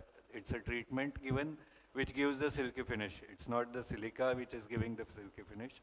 Or if you want a soft velvety finish, you have those also. So depending on your requirement, आपको क्या ज़रूरी है, उस हिसाब से आप select कीजिए. And you are done, you can forget the rest. भूल जाइए सब कुछ. So these are the practical ends, and with this we come to the end of this presentation. Manish ji, मैंने आपसे इजाज़त तो नहीं ली, मगर मैं थोड़ा एक पर्सनल काम भी कर रहा हूँ. RSA basically is very involved, actively involved with organ donation drive. We are people who strongly believe in recycle and reuse. So this is a requirement of the country where there are many people waiting for the organs and there are not enough donors. So we try to create awareness. आप organ donor बनो, because every person who signs up for organ donation can save minimum 8 lives. So it's a very significant thing that you can make a difference by reusing and recycling your organs to the person who's in need and making their life better. So share your life, share your decision. At our stall we have donor cards. You can register yourself. Feel free to go there and sign up. This is a decision you have to take for the better of the mankind, humankind. लोगों का life अच्छा करो.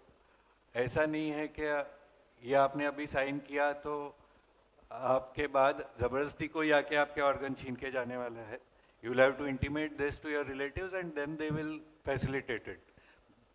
This is just to make a conscious decision कि okay, I want to donate organs and it will be fed in the registry and आगे ease हो जाएगा आपके बाद आपके रिश्तेदारों के लिए.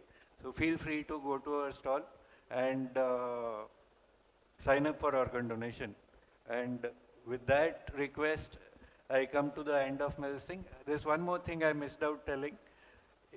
The last slide जो मैंने बताया था, आपको सिल्क फिनिश चाहिए या स्मूथ वेलवेटी फिनिश चाहिए, अगर आप उसको फील करना चाहते हैं तो go to our stall. We have draw downs, you can check out, feel them, और आपको क्या चाहिए जस्ट एक फीलिंग के लिए आप जाके देख सकते हैं. We have draw downs in our stall, go and check them out. Thank you. Thank you very much. Can we have a big round of applause? Thank you. And special thanks for that beautiful message to the society. Because business with blessings. I'm telling you, ladies and gentlemen, business with blessings. No one can compete you. Thank you so much for this wonderful message. I would like to request Mr. Anil Agarwal, Kasen Thinner. Sir, please come on stage and help us to felicitate sir. Mr. Anil Agarwal.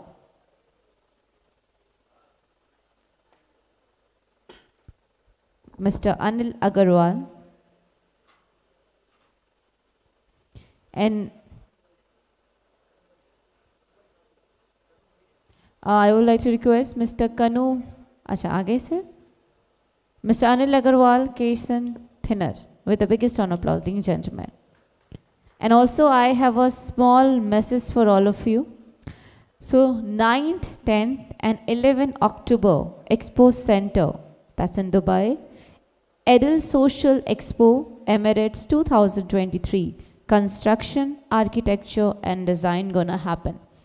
Biggest round of applause, everybody. It was a very insightful and informative session for all of us. So for any more information, you can contact the stall here. Edel Social Expo, you can see. Emirates 2023, Construction, Architecture and Design, 9th, 10th and 11th of October. It's going to happen in Dubai. And let me tell you, it's an international exhibition.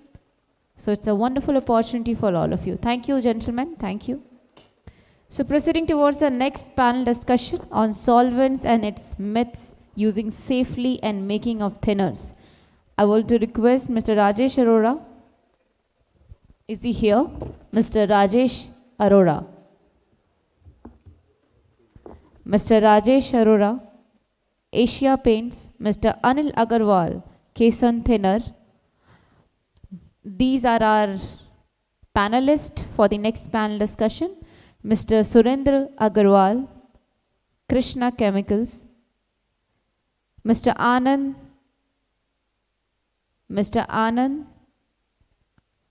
Genenos Paints,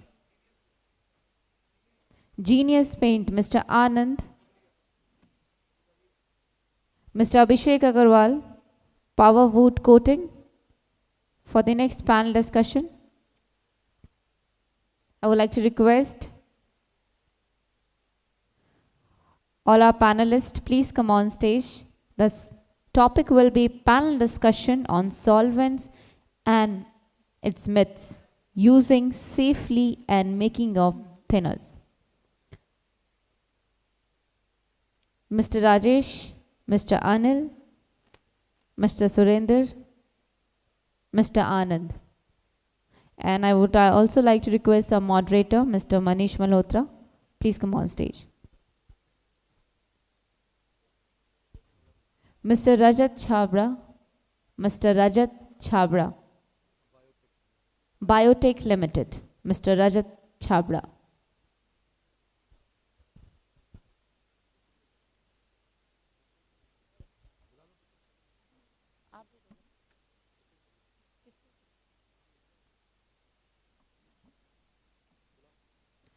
Well, I want to request Mr. Avnish Kabra, Exada, and Mr. Ravikant, please come on stage for the felicitation for our panelist.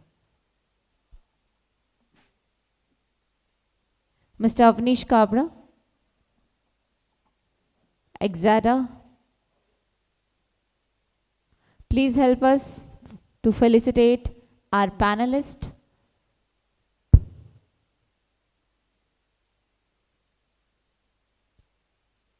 And Mr. Ravikant, so please come to felicitate.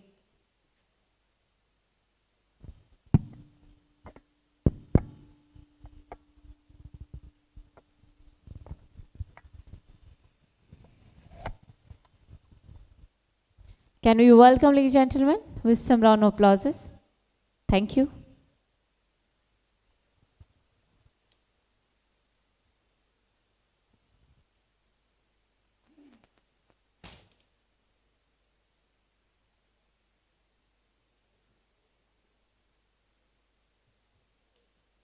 Thank you very much.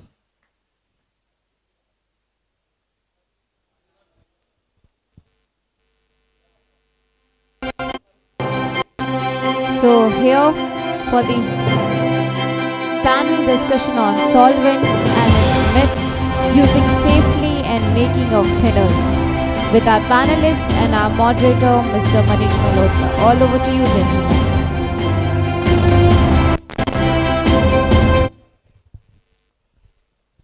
Can I have some mics, please? Yes.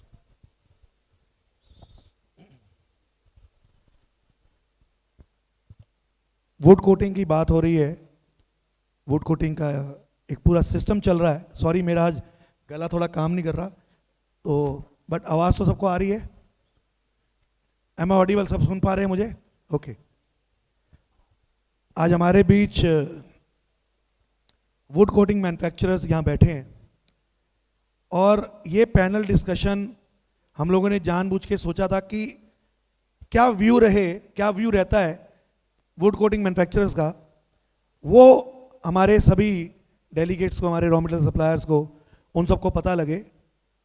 अभी इसमें हमारे साथ और भी बहुत सारे हमारे would coating manufacturers जुड़े हुए हैं. कुछ लोग यहाँ हैं, बट सबको हम यहाँ पे बुलाना थोड़ा सा कठिन था, इसलिए हम लोगों ने एक कूपन सा निकाला, तो जो जिनका नाम आया हम यहाँ पे उनको लेके आए हैं. Can have some mics please? Mic दे दीजिए सबको.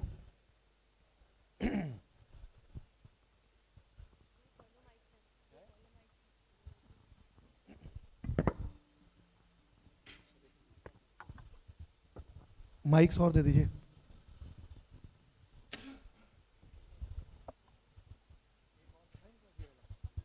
एक और था ना, 4 थे ना ये. जब तक माइक सेटअप होता है मैं थोड़ा सा आपको बता देता हूं कि हम लोग यहाँ पर थिनर्स के बारे में, सॉल्वेंट्स के बारे में एक चर्चा करने वाले, एक डिस्कशन करने वाले, जिससे आपको शायद कई ऐसी चीज़ें हम लोगों के सामने खुलकर आ जाएं जिसमें थिनर मैन्युफैक्चरिंग करना या सॉल्वेंट को बेचने के लिए या वुड कोटिंग मैन्युफैक्चरर के लिए क्या ज़रूरी है. और जितने भी लोग हमें लाइव यहाँ से देख पा रहे हैं, हो सकता है उनको भी कुछ बेनिफिट हो जाए, क्योंकि ये जो पैनल है ये अपने आप में बहुत बड़ा पैनल है. हम लोग अगर बात करें तो नॉर्थ से लेके और डाउन वेस्ट और साउथ तक यहाँ पे पहुँच चुके हैं. हम चाहते थे कि और भी लोग यहाँ पे जुड़े, बट वो यहाँ पर नहीं आए, तो हम लोगों को थोड़ा सा इस तरह से आगे बढ़ना पड़ रहा है. तो चलिए शुरुआत करते हैं.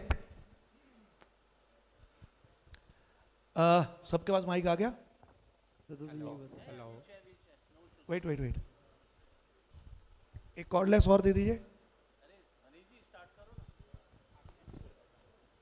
सर, पहला क्वेश्चन बड़ा सिंपल है और इसका जवाब कैसा आएगा ये मैं भी सुनना चाहता हूं. अच्छा, मैं भी, सब लोग जानते हैं मैं भी थिनर की मैन्युफैक्चरिंग करता हूं, तो ये काम मैं खुद इसलिए ले रहा हूं कि मुझे भी शायद नया कुछ जानने को मिल जाएगा. आनंद भाई, what is thinner? thinner is the diluting the. Sir, you have to hold the mic like this. थोड़ा आवाज चली जाए. Like this. Hello, Ajay. Yes. Hello. Thinner is the diluting the paints and coatings, any coatings. Formerly, the paint is made by high viscosity. The high viscosity due to that, the costing, the tin packing and everything. And the find out of the thinners is the diluting the paints. Is that one part of the NC paint and the two part of the thinners is the starting the thinner formulas. No, the previously is the thinning the spray, help the spray. The first of all thinner is the help the spray coatings. That is the things. Sir थोड़ा सा आप अपने हिसाब से बताओ Anil ji. Thinner जैसा कि अपने नाम से पता लगता है, to thin the paint. Thinner is two, पानी भी अपने आप में थिनर है कि जैसे वाटर बेस्ड पेंट के लिए पानी थिनर है. सो बेसिकली थिनर जो जिस टाइप के अलग अलग पेंट्स मार्केट में चलते हैं, हम बनाते हैं, तो उसकी सप्लाइंग विस्कोसिटी अलग रहती है और अप्लाइंग विस्कोसिटी अलग होती है. तो अप्लाइंग विस्कोसिटी तक लाने के लिए उसमें कुछ percentage thinner, that is mixture of various solvents, जिस टाइप का पेंट है उस टाइप का थिनर बनाना पड़ता है, तो वो उसमें ऐड करते हैं ताकि गन से या ब्रश से जिस चीज़ से भी लगाना है. जैसे MTO है वो अपने आप में भी थिनर है. जो पेंट हम ब्रश से करते हैं इनेमल, तो उसमें as a MTO as a thinner काम करता है. तो basically thinner is a mixture of solvents जो भी पेंट के मुताबिक रिक्वायर्ड है वो बना थिनर. सर बड़ा आसान क्वेश्चन था, लेकिन ये इसलिए भी हम लोग इस क्वेश्चन पे आए कि ये लाइव प्रोग्राम जो हमारे लोग देख रहे हैं और जो ऐसे लोग हैं जो इस इंडस्ट्री में आना चाहते हैं, बिकॉज पेंट विजन वांट कि ये इंडस्ट्री का साइज और बढ़ता चला जाए. ऑल्दो कंपटीशन बहुत है, लेकिन फिर भी जितना कंपटीशन बढ़ेगा सर उतना और अच्छा हम लोग काम कर पाएंगे, ऐसा मेरा मानना है. मैं रजत जी आपसे क्वेश्चन करना चाहता हूँ. एंड वुड कोटिंग थिनर और जो इंडस्ट्रियल थिनर होते हैं उनमें क्या फर्क होता है?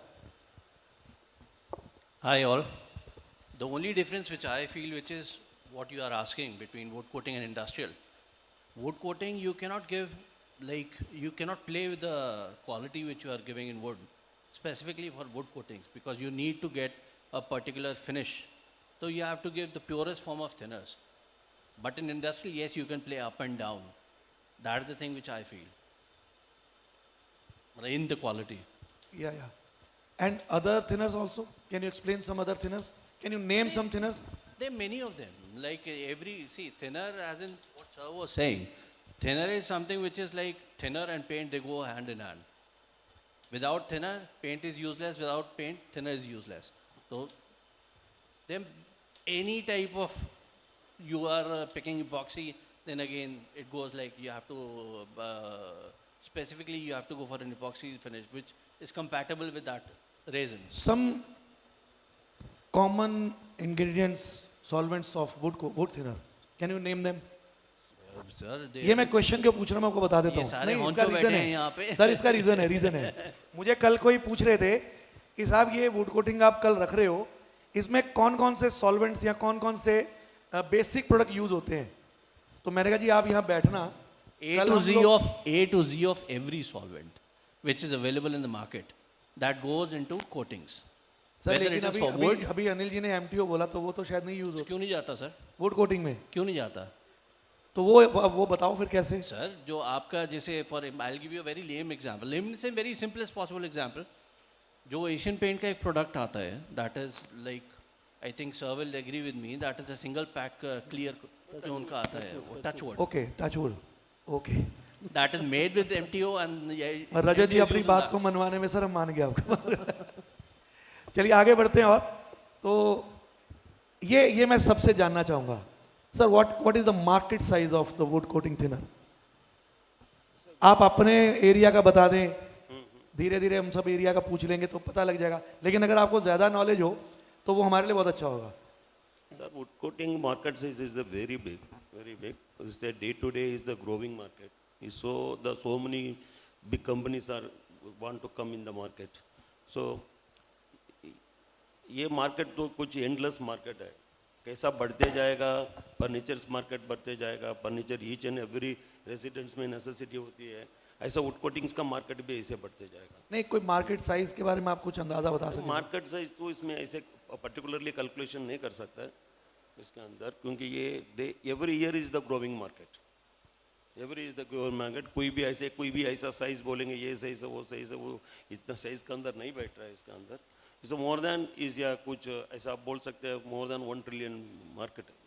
ओके, अनिल जी शायद कुछ बोलना चाहेंगे. नहीं, ऐसा कुछ तो बता पाना मुश्किल है, लेकिन वुड कोटिंग्स और थिनर्स, देखो जो भी चीज़ बननी है, कोई फर्नीचर बनना है, कोई घर बनना है, तो उसमें जहाँ भी लकड़ी लगेगी उसको कोटिंग्स होनी है. तो ये मतलब हर वक्त डिमांड इसकी रहेगी. कुछ टाइम ऐसा आया था कि जो फर्नीचर है, कमर्शियल फर्नीचर, वो लेमिनेट्स बने बनाए आने लग गए थे, उससे बनने लग गया था, जिससे थोड़ा ऐसा लगा था कि वुड कोटिंग्स की डिमांड शायद थोड़ी कम हो जाए, लेकिन को वो बहुत ज़्यादा सक्सेसफुल नहीं हुआ. जो लेमिनेट्स लग रहे हैं यहाँ बनने हैं, वो दोबारा फिर टीक पे या MDF वगैरह या उन पे दोबारा फर्नीचर बनने लग गया है. तो उस पर वुड कोटिंग्स की डिमांड है, हर जगह है. मतलब वो डिपेंड करता है कि वुड कोटिंग्स पे कहीं सैंडिंग सीलर लग रहा है और हाई एंड प्रोडक्ट करना है तो PU लग रहा है, और ऊपर जाना तो इटालियन PU लग रहा है. इस टाइप का मतलब डिमांड है अच्छी थिनर्स की और वुड कोटिंग्स की, और रहेगी वो, उसमें कोई. अभिषेक जी, आप अभी नया नया इस मार्केट में आए हो. मैं बता दूं, पावर वुड कोटिंग पुराना ब्रांड है, बट अभिषेक जी कुछ और बिजनेस करते थे. इनको पेंट इंडस्ट्री ने अट्रैक्ट किया और ये इस इंडस्ट्री में आए. कुछ आप भी तो सोच के आए होगे, क्या मार्केट साइज सोचा, क्या सोचा आपने? मनीष जी, एक तो मैंने ये देखा कि इस मार्केट के अंदर में ऑलरेडी मैं इस 20 ईयर से इस मार्केट को देख ही रहा था, और सारे के सारे जो पेंट मैन्युफैक्चरर्स जितने भी हैं पूरे ऑल ओवर नॉर्थ के, तो मैंने कुछ मेरे से बचा नहीं है, देखा ही है सबको मैंने. तो ऑलरेडी सब अच्छा वर्क कर ही रहे हैं और डे बाय डे सबका काम बढ़ ही रहा था. ये तो कोइंसिडेंटली मैं इस बिज़नेस में आया हूँ, और पिछले लास्ट 3 इयर्स के अंदर में हमने इस बिज़नेस को जैसे जैसे जैसे हम आगे लेके जा रहे हैं इसको, तो मार्केट का साइज़ तो इतना बड़ा है कि मतलब सारे paint manufacture all over India के जो लगे हुए हैं, तो वो डे बाय डे बिजनेस यहाँ पे बहुत बढ़ रहा है. अल्टीमेटली क्वालिटी वाइज जो प्रोडक्ट आपको भी मानते हैं कि देखिए वुड कोटिंग का एग्जैक्टली बहुत बड़ा साइज होता जा रहा है, एंड वुड कोटिंग अपने आप में एक पूरी इंडस्ट्री हो चुकी है. पहले हम लोग सिर्फ NC के अंदर sending sealer and table top clear use करते थे. उससे पहले कहें तो या उसके साथ साथ के तो मेलामाइन यूज़ होता था. एशियन पेंट ने कुछ प्रोडक्ट निकाले जिसको मार्केट ने अडॉप्ट किया और नए नए प्रोडक्ट आने शुरू हुए. बट इसके बाद में एक सैलाब सा आया जब से क्वालिटी, जो हम कल से बात कर रहे हैं कि फ्यूचर, तो फ्यूचर की बात करते करते ये एक बहुत बड़ा इंपॉर्टेंट पॉइंट हो जाता है कि वुड कोटिंग के अंदर फ्यूचर क्या है. अभी हालांकि हमारे आज एक बहुत इंपॉर्टेंट सेशन है, डॉक्टर गौरव चंद्र श्रीवास्तव वो लेने वाले हैं कि futuristic trend of wood coating, वो बाकी बातें वो बताएंगे. बट मैं आपको एक कुछ वहाँ लेके जाना चाहता हूँ कि जब हम लोग कुछ साल पहले तक सिर्फ NC रेंज में सीमित थे, आज हम PU के अंदर बात करते हैं, आज पॉलिएस्टर PU में बात करते हैं, आज हम इटालियन कोटिंग की बात करते हैं, आज हम बहुत सारी ऐसे नए कोटिंग, नए फिनिशेस की बात करते हैं जो वुड कोटिंग का साइज बहुत बढ़ा देते हैं. और आज मतलब बहुत सारे हमारे मैन्युफैक्चरर्स हैं जो इंटरनेशनल कोटिंग्स को इंडिया में बैठ के टक्कर दे रहे हैं, और ये बहुत इंपॉर्टेंट है. और अभी एक चीज, क्योंकि ये बहुत इंपॉर्टेंट है, हम लोग जब सॉल्वेंट्स की बात करते हैं और जब हम ये बात करते हैं कि प्रिकॉशंस क्या ली जाए, starting from Rajat ji, thinner बना रहे हैं, थिनर बनाने के लिए मेन प्रिकॉशंस, क्योंकि अभी क्या है कि हमने जनरल बात की है, ये पॉइंट मैं समझता हूँ कि बहुत ज़रूरी है कि प्रिकॉशंस हमें अपनी इंडस्ट्री, अपने यूनिट में, अपनी फैक्ट्री में क्या क्या लेनी चाहिए. रजत जी. Very simple. The only thing which everyone understands and they know as well, wherever you are doing thinner, the very first thing which you should look for is it should be a clean area, well aired area, what I Should believe. be, sir, well- mic थोड़ा सा पास करें. Well aired, हवादार, and clean. To get the quality. Well aired, to be cautious. बाकी जो आपके static वगैरह जो भी आप जो चीज़ यूज़ करते हैं वो तो होता ही है. उसके अलावा आपको कुछ नहीं चाहिए. मतलब हैंडलिंग इसकी आपके हिसाब से आसान है? सॉरी, हैंडलिंग आसान है आपके हिसाब से? सर हैंडलिंग हर चीज़ की आसान है, including isocyanate hardeners, if you can do. अगर आप कर सकते हैं ढंग से. देखिए हर काम सर, अभी हम पहले थिनर की बात कर रहे थे. पानी भी एक थिनर है जो हम वाटर बेस के अंदर यूज़ करते हैं. ठीक है, उसका भी हैंडलिंग ईजी नहीं है until unless you are handling it very nicely. चलो जी, रजत जी के हिसाब से तो बहुत आसान काम है, और वैसे भी है. नहीं, आसान हम नहीं है आपको सर. डराना नहीं चाह रहे. आसान नहीं है, आसान हम बना सकते हैं. ओके, अनिल जी. थिनर सबसे पहले बहुत ज़रूरी चीज़ ये है कि जब भी आपका कोई मटेरियल अनलोड हो रहा है जो टैंकर में, तो टैंकर की अर्थिंग वो प्रॉपर बहुत ज़रूरी है. इस बात का ध्यान रखा जाए For static अगर charging. टैंकर लोड वाले ले रहे हैं जो भी है. और कुछ चीज़ें ऐसी हैं जो प्लास्टिक के ड्रम में बिल्कुल नहीं होनी चाहिए, लाइक ज़ाइलिन, टॉलिन, बेंजीन, हेक्सेन. ये चीज़ें प्लास्टिक के ड्रम में बिल्कुल यूज़ नहीं होनी चाहिए. इवन पेंट मैन्युफैक्चरर्स को ये बातों का ध्यान रखना चाहिए कि अपने अंदर, अगर हम कई बार क्या होता है 20 लीटर के ड्रम में या बड़े ड्रम में से 20 लीटर में डालते हैं, वो प्लास्टिक कंटेनर में बिल्कुल यूज़ नहीं, निकालनी नहीं, क्योंकि वो स्टैटिक करंट से फायर होने का डर रहता है. ये बहुत प्रिकॉशन लेने वाली बात है इन चीज़ों में. खास करके ये 4-5 जो चीज़ें हैं जिनका फ्लैश पॉइंट लो रहता है, वो बातों का एक ज़रूरी है. बाकी एवेपोरेशन तो उसको रोक नहीं सकते, लेकिन कुछ ऐसा नोटिस में आता है कुछ थिनर मैन्युफैक्चरर ओपन कंटेनर में मिक्स करके फिर बॉटलिंग करते हैं या भरते हैं, तो उसमें आपकी एवेपोरेशन कितनी हो जाएगी कोई कैलकुलेशन नहीं हो सकती.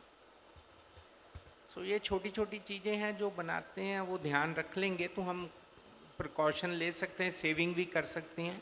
लेकिन मेन प्रिकॉशन जो है प्लास्टिक कंटेनर का, वो ज़रूरी है लेना, पर्टिकुलर ये कुछ सॉल्वेंट्स में ये ध्यान रखना चाहिए. नहीं, बिल्कुल ठीक बात है सर. और ऐसे कौन कौन से सॉल्वेंट्स हैं, जैसे आपने ज़ाइलिन की बात की, टॉलविन की बात की, आपने बेंजीन की बात की, और भी ऐसे कोई सॉल्वेंट्स हैं आनंद सर? हाइड्रोकार्बन सॉल्वेंट मोस्टली है ऐसा. मोस्टली आज दीज 3 सॉल्वेंट्स. और मिस्टर अग्रवाल ये बढ़िया बताए हैं. लेकिन इसमें बैरल में भी बहुत लोग क्या करते हैं, बैरल में हैंडलिंग करते हैं. वो हैंड में हैंडलिंग नहीं करना चाहिए, उसको प्रॉपर हैंडलिंग मशीन, ट्रॉली वगैरह होना चाहिए. वो होने से भी होगा. वेल वेंटिलेशन होना चाहिए, एग्जॉस्ट फैन होना चाहिए. एंड कभी भी वो बल्क टैंकर डिकैंडिंग करते हैं तभी कम से कम 17-18 फीट्स की डिस्टेंस होना चाहिए, कवर करना चाहिए. एर्थिंग मस्ट है, एर्थिंग बिना तो कुछ भी काम नहीं कर सकते हैं. The height of the production का एरिया थोड़ा हाइट में रहना चाहिए. 16-18 फीट तक हाइट रहेगा तो बहुत बढ़िया रहेगा, वेल वेंटिलेशन के साथ चारों बाजू से. तो अदरवाइज इस ओके, कुछ भी ऐसा ये नहीं है. अभिषेक जी, आपने नया यूनिट बनाया, क्या क्या प्रिकॉशन लिया? मनीष जी, जो मैंने अभी देखा है अपना, जब से मैंने काम स्टार्ट किया है, थिनर्स हो या पेंट्स हो, उसके अंदर में जो हमारा प्रोडक्शन एरिया है, बेसिकली वो हमारा नीट एंड क्लीन होना चाहिए. जहाँ पर हमारा मशीनरी पार्ट है, उस वाले एरिया के अंदर में मतलब मिनिमम हमारा जितना वो यूज़ होना है सिर्फ उतना ही मेटल होना चाहिए, बाकी हमारा स्टॉक में आना चाहिए. अभी जो मैंने देखा है, नहीं, अभी आपने जैसे नया यूनिट लगाया, आपने क्या क्या प्रिकॉशंस लिए? वहाँ पर फायर का पूरा हम लोगों ने पूरा सिस्टम्स बनाया. आपने फायर एक्सटिंग्विशर वगैरह सारा कुछ लगाया. ये बहुत इंपॉर्टेंट है. आप जब भी थिनर बनाने जा रहे हैं, आप ये ध्यान रखें कि आपके पास प्रॉपर फायर एक्सटिंग्विशर्स होने चाहिए. आपका प्रॉपर वो सारा सिस्टम होना चाहिए कि कुछ भी मिसहैपनिंग हो तो आप इमीडिएटली उसको रोक सको. सेकंड पॉइंट, मशीनों के ऊपर में हमने स्टैटिक चार्ज की वो मशीन्स लगाई हैं जो आपके टैंक्स वगैरह में होते हैं, वो सब स्टैटिक रिमूव करता है. प्लस के अंदर में हमने जो बॉडी में हमारा स्टैटिक चार्ज बनता है, उसके लिए भी हमने मशीन्स लगाई हैं. जब वो पर्सन एंट्री करता है तो वो उसके स्टैटिक चार्ज उसका रिलीज करके वो अंदर प्लांट में जाता है. सर, ये बहुत इंपॉर्टेंट बात है. स्टैटिक चार्ज आप सब लोग जानते हैं, लेकिन कई बार क्या होता है कि ज़्यादा जानकारी के साथ भी होना ना थोड़ा सा तकलीफ दे जाता है. तो हम थोड़ा सा रिकैप भी करें अपने आप को. हम थिनर बनाते वक्त ये ज़रूर ध्यान रखें कि प्रॉपर अर्थिंग हमारे जो कंटेनर बैरल्स हैं वहाँ तक जा रही हो. उस प्रॉपर अर्थिंग के साथ ही हम लोग इस थिनर की रीपैकिंग करें. ताकि कोई भी मिसहैपनिंग का चांसेस हमारे इसमें ना रहे।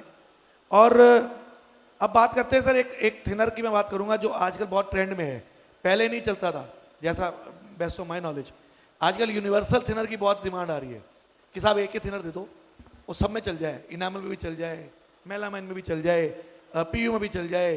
हालांकि ये हमें पता है कि है तो बड़ा आसान, लेकिन एक्सपेंसिव बहुत पड़ जाता है। अब उस एक्सपेंसिव होने की वजह से मार्केट का जो एक ट्रेंड है, एक कंपटीशन है, उसमें बड़ी तकलीफ आ जाती है।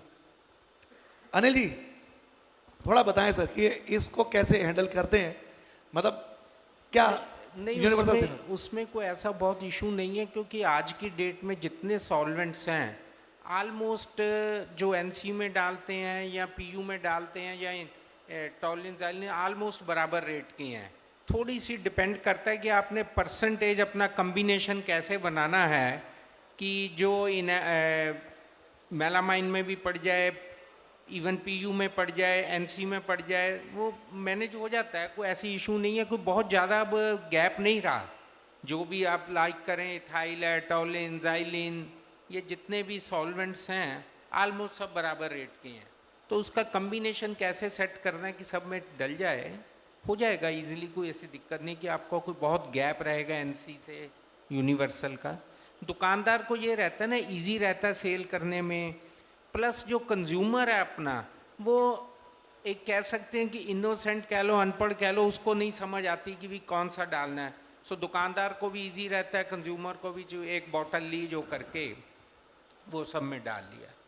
बाकी एक चीज़ ज़रूर मैं कहना चाहूँगा थिनर मैन्युफैक्चरर से, सबसे जितना हो सके पेट मटेरियल को हम डे बाय डे अवॉइड करें, जो कि बढ़ रहा है डे बाय डे।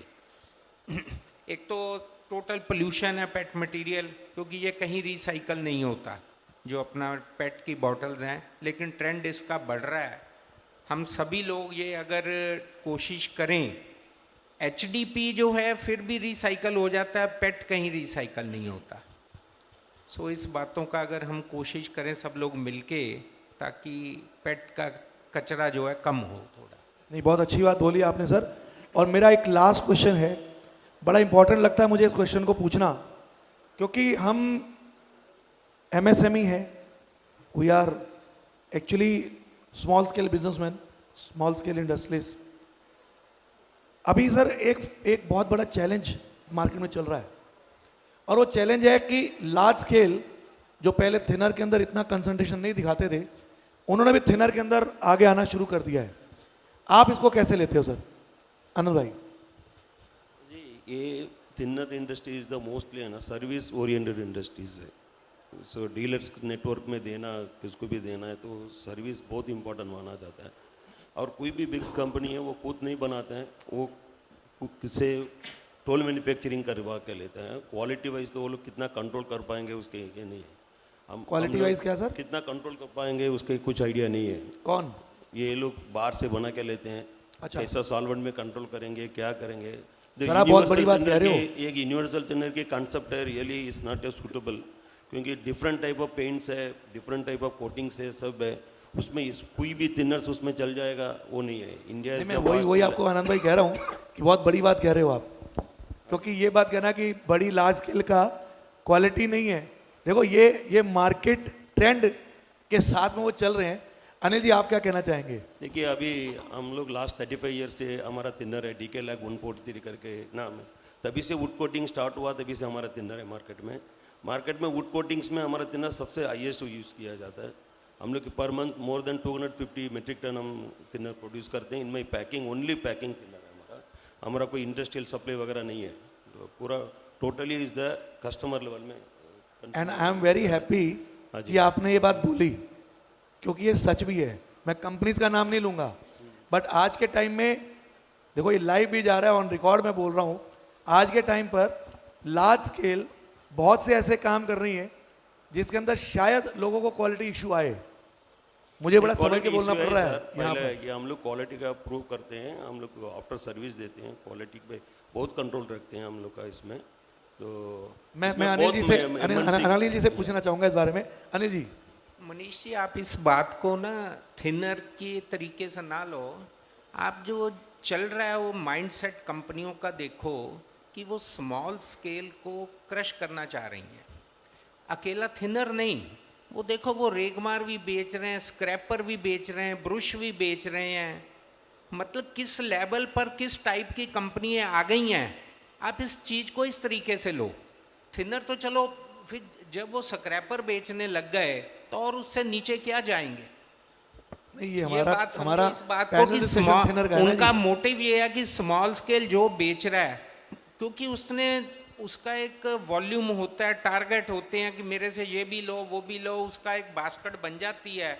दुकानदार कहता है अब पेपर टेप है, जो पेपर टेप बनाने वाला उसका महंगा है, दूसरी बड़ी कंपनी का सस्ता है। मतलब वो लोग, मेन मोटिव उनका ये है। बाकी जहाँ तक सवाल है, इन्होंने कही एमटीओ की क्वालिटी की, ये ज़रूरी नहीं है कि कोई बड़ी कंपनी है उसकी क्वालिटी बढ़िया ही होगी, कि वो डिस्टिल्ड नहीं भरेगा या दूसरा सेकंड ग्रेड नहीं भरेगा, ऐसा कुछ नहीं है। सब हो रहा है, सब चल रहा है वो क्वालिटी उनकी। रजत जी, एनी कमेंट? थोड़ा आपको भी फंसाना चाहता हूँ मैं, ऐसा नहीं है कि हम ही फंसे, थोड़ा आप भी फंसो।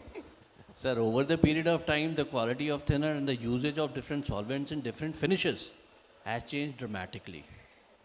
When I joined, what the products which I had seen, okay, this product, if I talk about PU, these are the solvents which you can use in PU, which I think most of the experienced people, they know. Okay, this solvent, okay, PU, it's a rich solvent, you नहीं can नहीं, use आप it. बात फिर कहीं और लेके जा रहे हो। नहीं, मैं कह रहा हूँ लार्ज स्केल और एमएसएमई की बात करो। मुझे ये बताओ कि आपको क्या लगता है, चलो आपका सीधा भी पूछ लेते हैं कि लार्ज स्केल को थिनर इंडस्ट्री में आना चाहिए कि नहीं आना चाहिए? सर, लार्ज स्केल कभी भी थिनर इंडस्ट्री में पैर नहीं रख पाएगा, जहाँ Why- तक मैं why? सोचता हूँ। वो उसका रीज़न ये है क्योंकि नीचे जो प्राइसिंग जो मार्केट में बिकता है, the quality which is highly accepted in the market, large scale companies they can go up to some extent, specifically in thinners. आप आज की डेट में भी उठा लो, आप किसी भी ब्रांड के माल उठा लो, आपको फिनिश करना है एशियन से करना है, फिनिश करना है ओके नेरलैक से करना है, आईसीआई करना है, लेकिन थिनर फिर वही लोकल क्वालिटी का उसके अंदर यूज़ होता है। थिनर को ये लोग टच नहीं कर पाएंगे, जो कि मैं सोचता हूँ, और वो करना चाहते भी नहीं है। वॉल्यूम है लेकिन प्रॉफिट्स नहीं है, क्योंकि प्रॉफिट के लिए फिर उनको टक्कर किससे मारना है, हमारे जैसे हम लोग बैठे हैं। मैं कहता हूँ भगवान करे जो आप बात कह रहे हो वो उनके दिमाग में चली जाए, सही फैक्ट है, और वो सब चीज़ें होती रहें, because they are giving somewhere some extent they are giving tough competition to different local manufacturers, regional manufacturers. तो चलिए सर, थिनर के बारे में एक छोटी सी एक इंट्रोडक्शन था, ये थिनर्स के बारे में व्यूज़ थे मैन्युफैक्चरर्स की तरफ से। तो ये सेशन हम यहाँ पे क्लोज करते हैं। एक सेशन और रहेगा और वो भी बहुत अच्छा सेशन है। हमारे साथ अभी नवीन आर्या जी हैं फ्रॉम सुदर्शन। इसके बाद वो पिगमेंट के ऊपर आपसे बात करने वाले हैं, तब हम उसके बाद लंच पे जाएंगे। बिकॉज आई नो कि थोड़ा सा टाइम ज़्यादा हो गया, बट मुझे लगता है कि इंटरेस्टिंग भी चल रहा है मामला, तो आप लोग भी माइंड नहीं करोगे। थोड़ा सा आप पेशेंटली हमारे को आप 15-20 मिनट और दीजिए, फिर उसके बाद आपको लंच करवाएंगे। Thank you very much sir, thanks to all our speakers, all our panelist. आपका बहुत बहुत धन्यवाद। जोरदार तालियां बजा दीजिए सर सबके लिए। बहुत एक खुले दिमाग से, बहुत खुले दिल से कई क्वेश्चन मैंने इनसे पूछे, जिसका जवाब बहुत अच्छा मिला मुझे। Thank you very much sir, thanks a lot.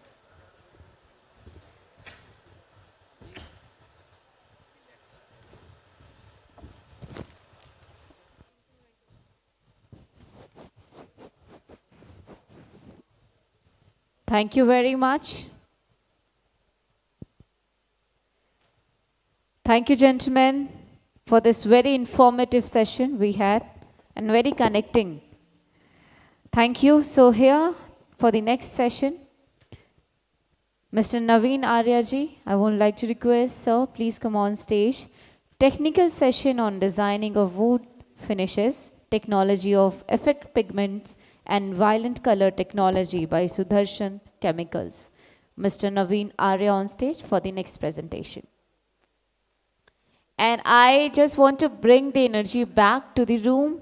Ladies and gentlemen, can we welcome Mr. Naveen Arya? I know we are very eagerly, I will say, waiting for the lunch, but this is the last presentation prior lunch. So here, Mr. Naveen Arya, all over to you. Please help me to welcome this gentleman here. Everybody, you're going to talk about technical session. It's going to be on designing of wood finishes. All over to you.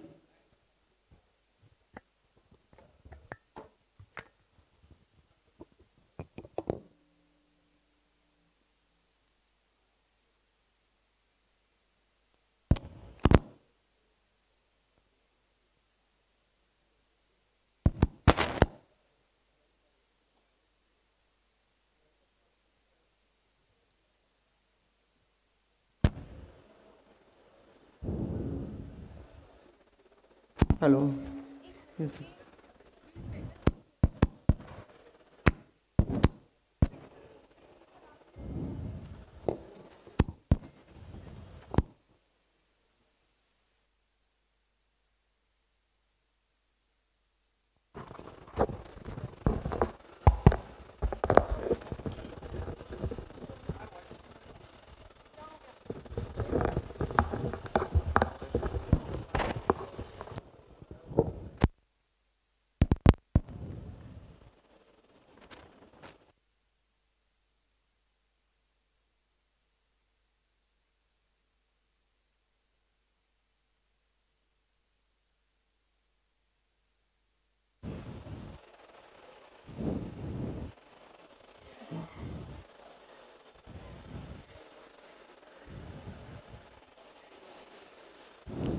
Hello, good afternoon, ladies and gentlemen.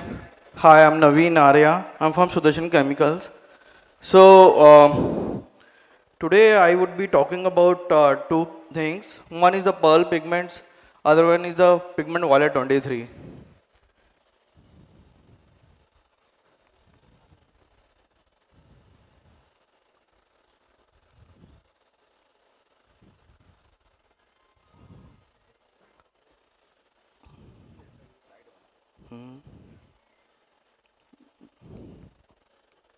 It's not move.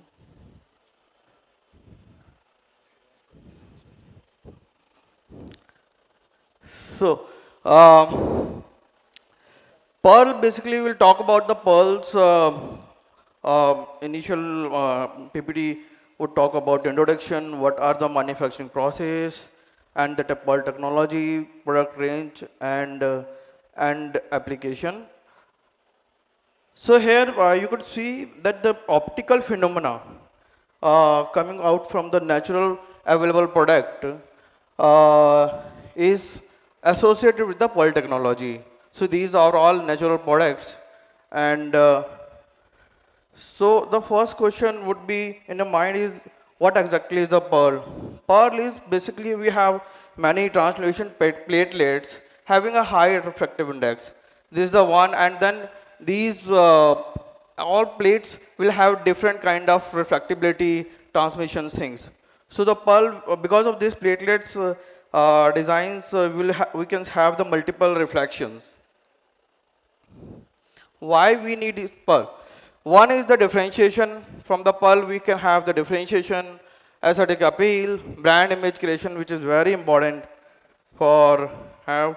So type, we have three kind of pearls available. One is the natural pearl, other one is bismuth, oxychloride pearls. We are not into that range of the product. The third one is the side coated mica. These are the pearls we are been manufacturing from past many years. We have also come up new plant of silver pearl as old technology has now no more available. So we have two kind of pearls available. One is the titanium dioxide coated mica, and the other one is the iron coated mica.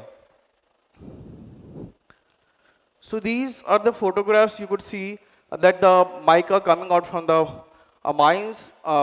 These are hydrated aluminum potassium silicates, also called muscovite. So our product is basically Sumika. That's our trade name. And as you could see from the slide is that the refractive index of the mica is about 1.4 to 1.5. But when we have a coating layer, the refractive index has gone up to the level of 2.7 to 3.2. So that is the major requirement of more refractive index when we have the coating of metal oxide. A small process example, like we have alkali solution and the metal salt solution like titanium tetrachloride and added. Let us go more deeper into the production side. What we do is, like, we are taking the mica grinded and the mica classification is done. Later on, that feed is given to the coating reactor. That we have already discussed that that the part we are basically having like the two part we are having. Then after the reaction, that goes to the filter press where the excess amount of the waters comes out. We have tray dryer for water evaporation, calciner we have where the temperatures goes up to 800,000. We have blender and a packing.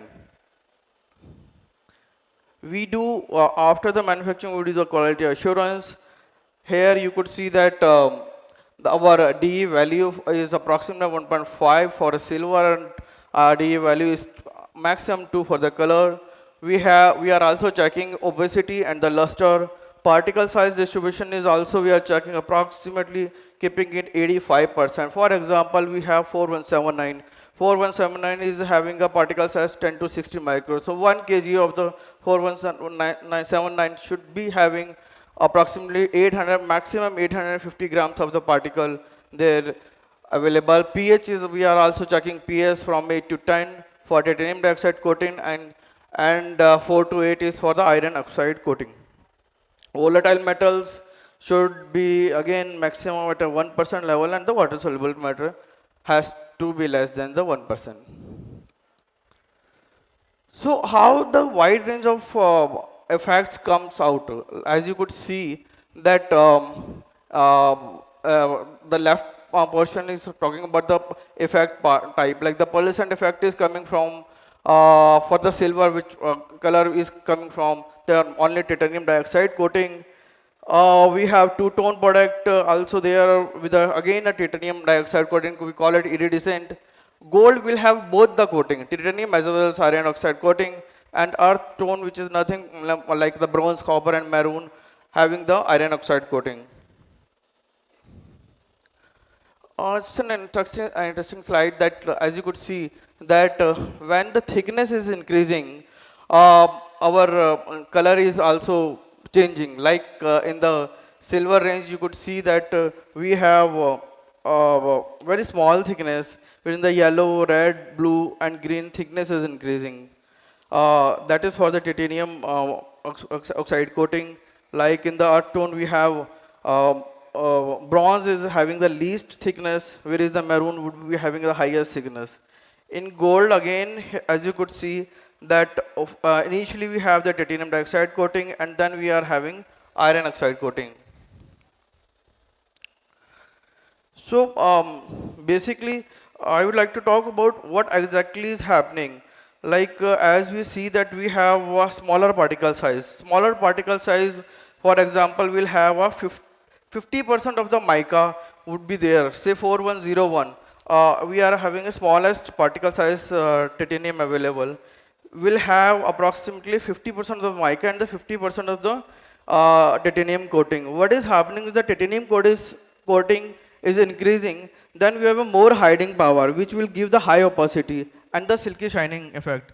Similarly, if for example we have 4153, which is having a size of 20 to 200 micron, but the titanium coating there is very less, approximately 15% of the titanium coating. So then titanium coating decreasing, it means that we have more sparkle, hiding power is less. So that is how the technology works. As you could see from this slide that a smaller particle will give you the more scattering, and hiding power would be high, will give you smooth and silky effect. Whereas if you have bigger particle, less scattering, less hiding power, and the glittering luster effect. So when we are moving from fine to coarse, the sparkle will increase as we will have less of the coating of the titanium, and brightness will increase, but the coverage will definitely go down. The reason is that we have more surface area. These are the particle range, like we have super fine, fine, standard, sparkle, flash, super flash, glitter, and super glitter as well available. These are basically products available in a range from 1 to 15 micron and going up to in this slide 4153 up to 2200 micron, but we have products available which are having the range up to 700 micron as well. Same slide with the particle size for have a better clarity.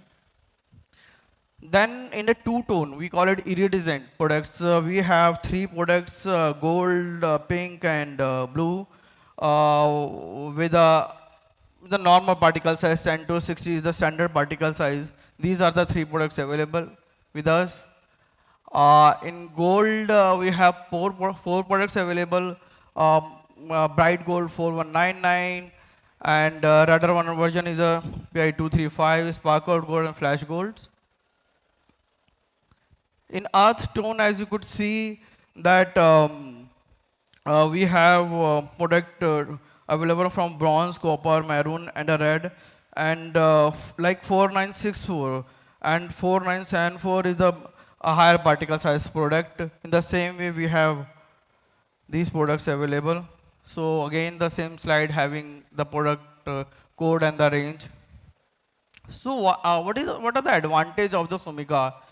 There are various advantages. One is that easy to disperse, non-toxic, excellent water fastness, high temperature, resistance to water, acids, alkalis, and organic solvents. Regulation.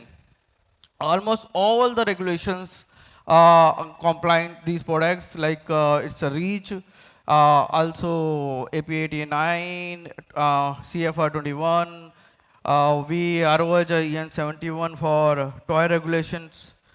We have everything in this. Products going into all applications like the industrial coating, architectural coating, coil coating, and powder coating.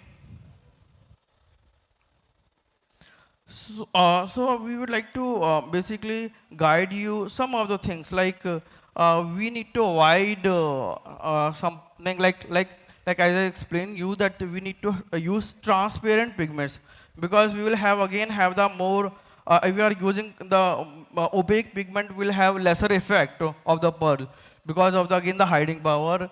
We can use to make aluminum shade by adding small carbon doses in the silver products also, and wetting has to be done, which will also give you better dispersions.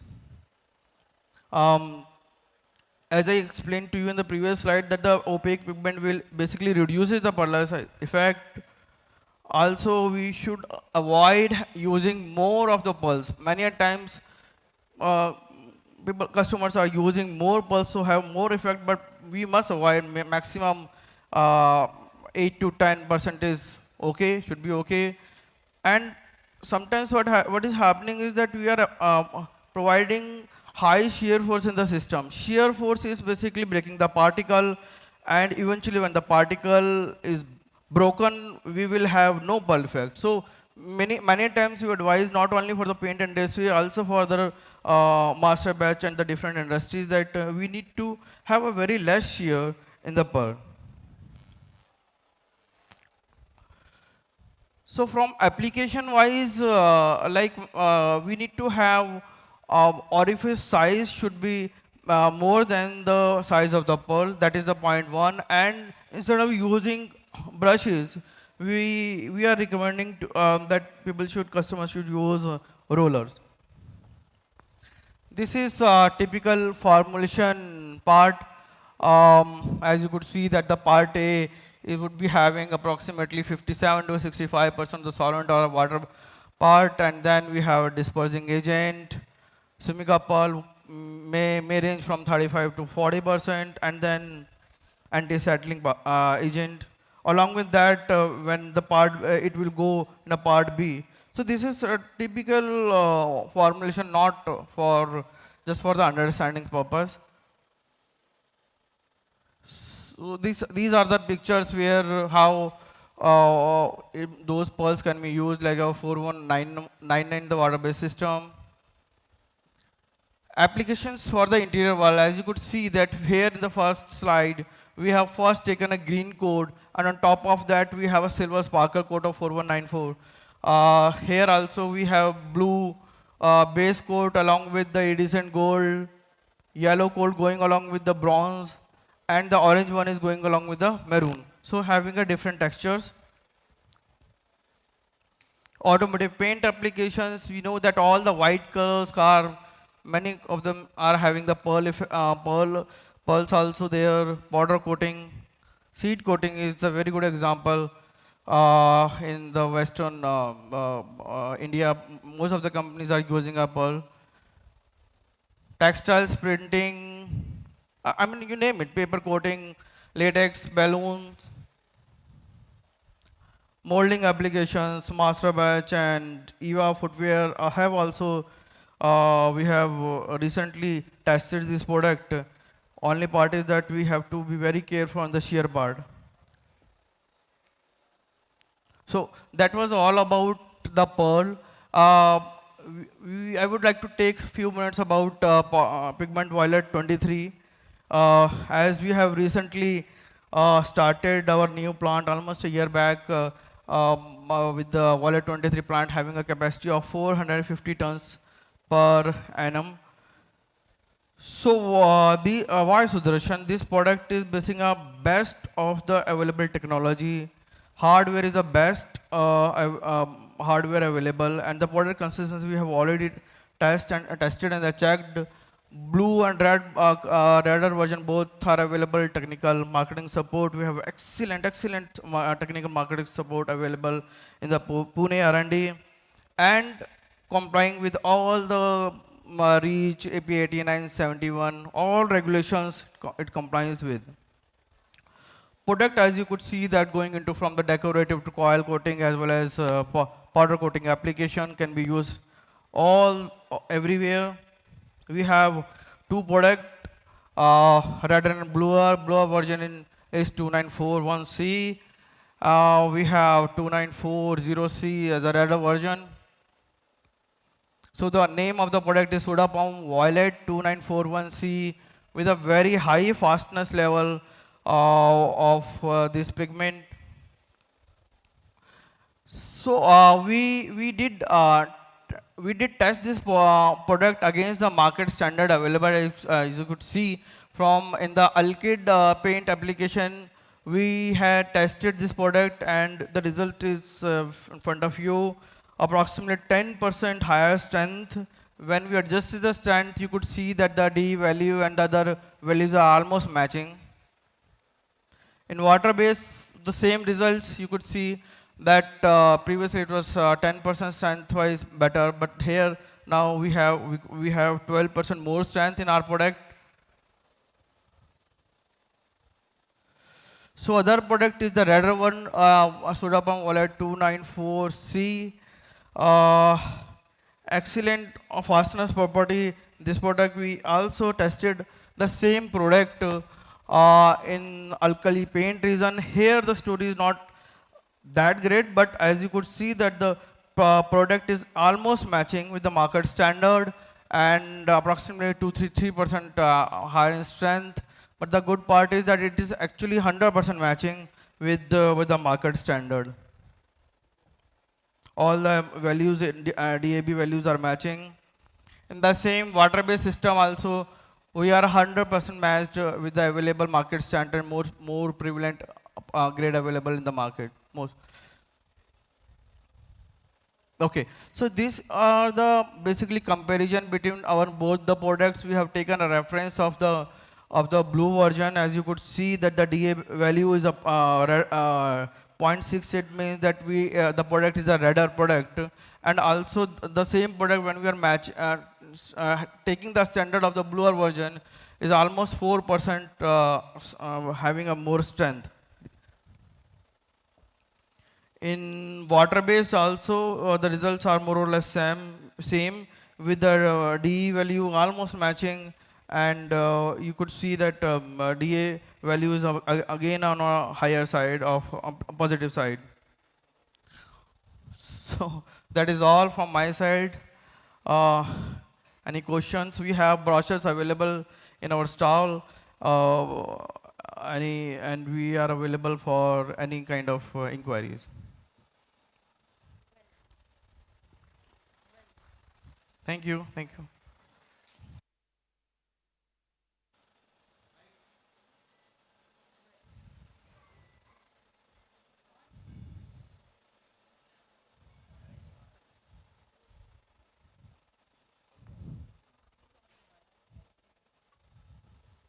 Yes. check. Thank you so much, sir, for this session. And now I would like to request Mr. Vikas Jha, Sales Manager India, Exada. So please come on stage and help us to provide the token of love, memento, on behalf of Paintvision. At the same time, immediately after the lunch session, we have a very, very important session for all of you.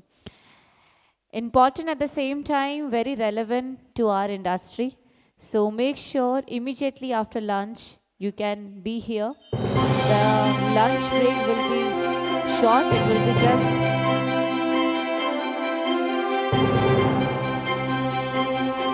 thank you very much.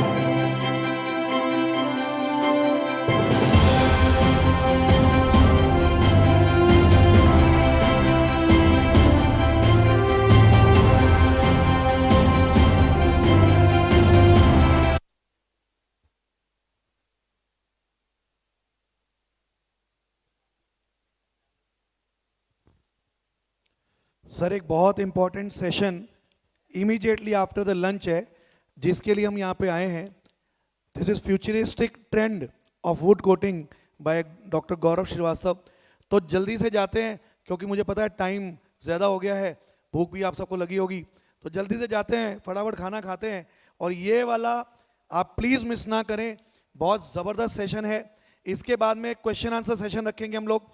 जिसको भी would coating से related कोई भी question पूछना है वो पूछ सकते हैं. फिर of course the most awaited thing, the award show. Thank you.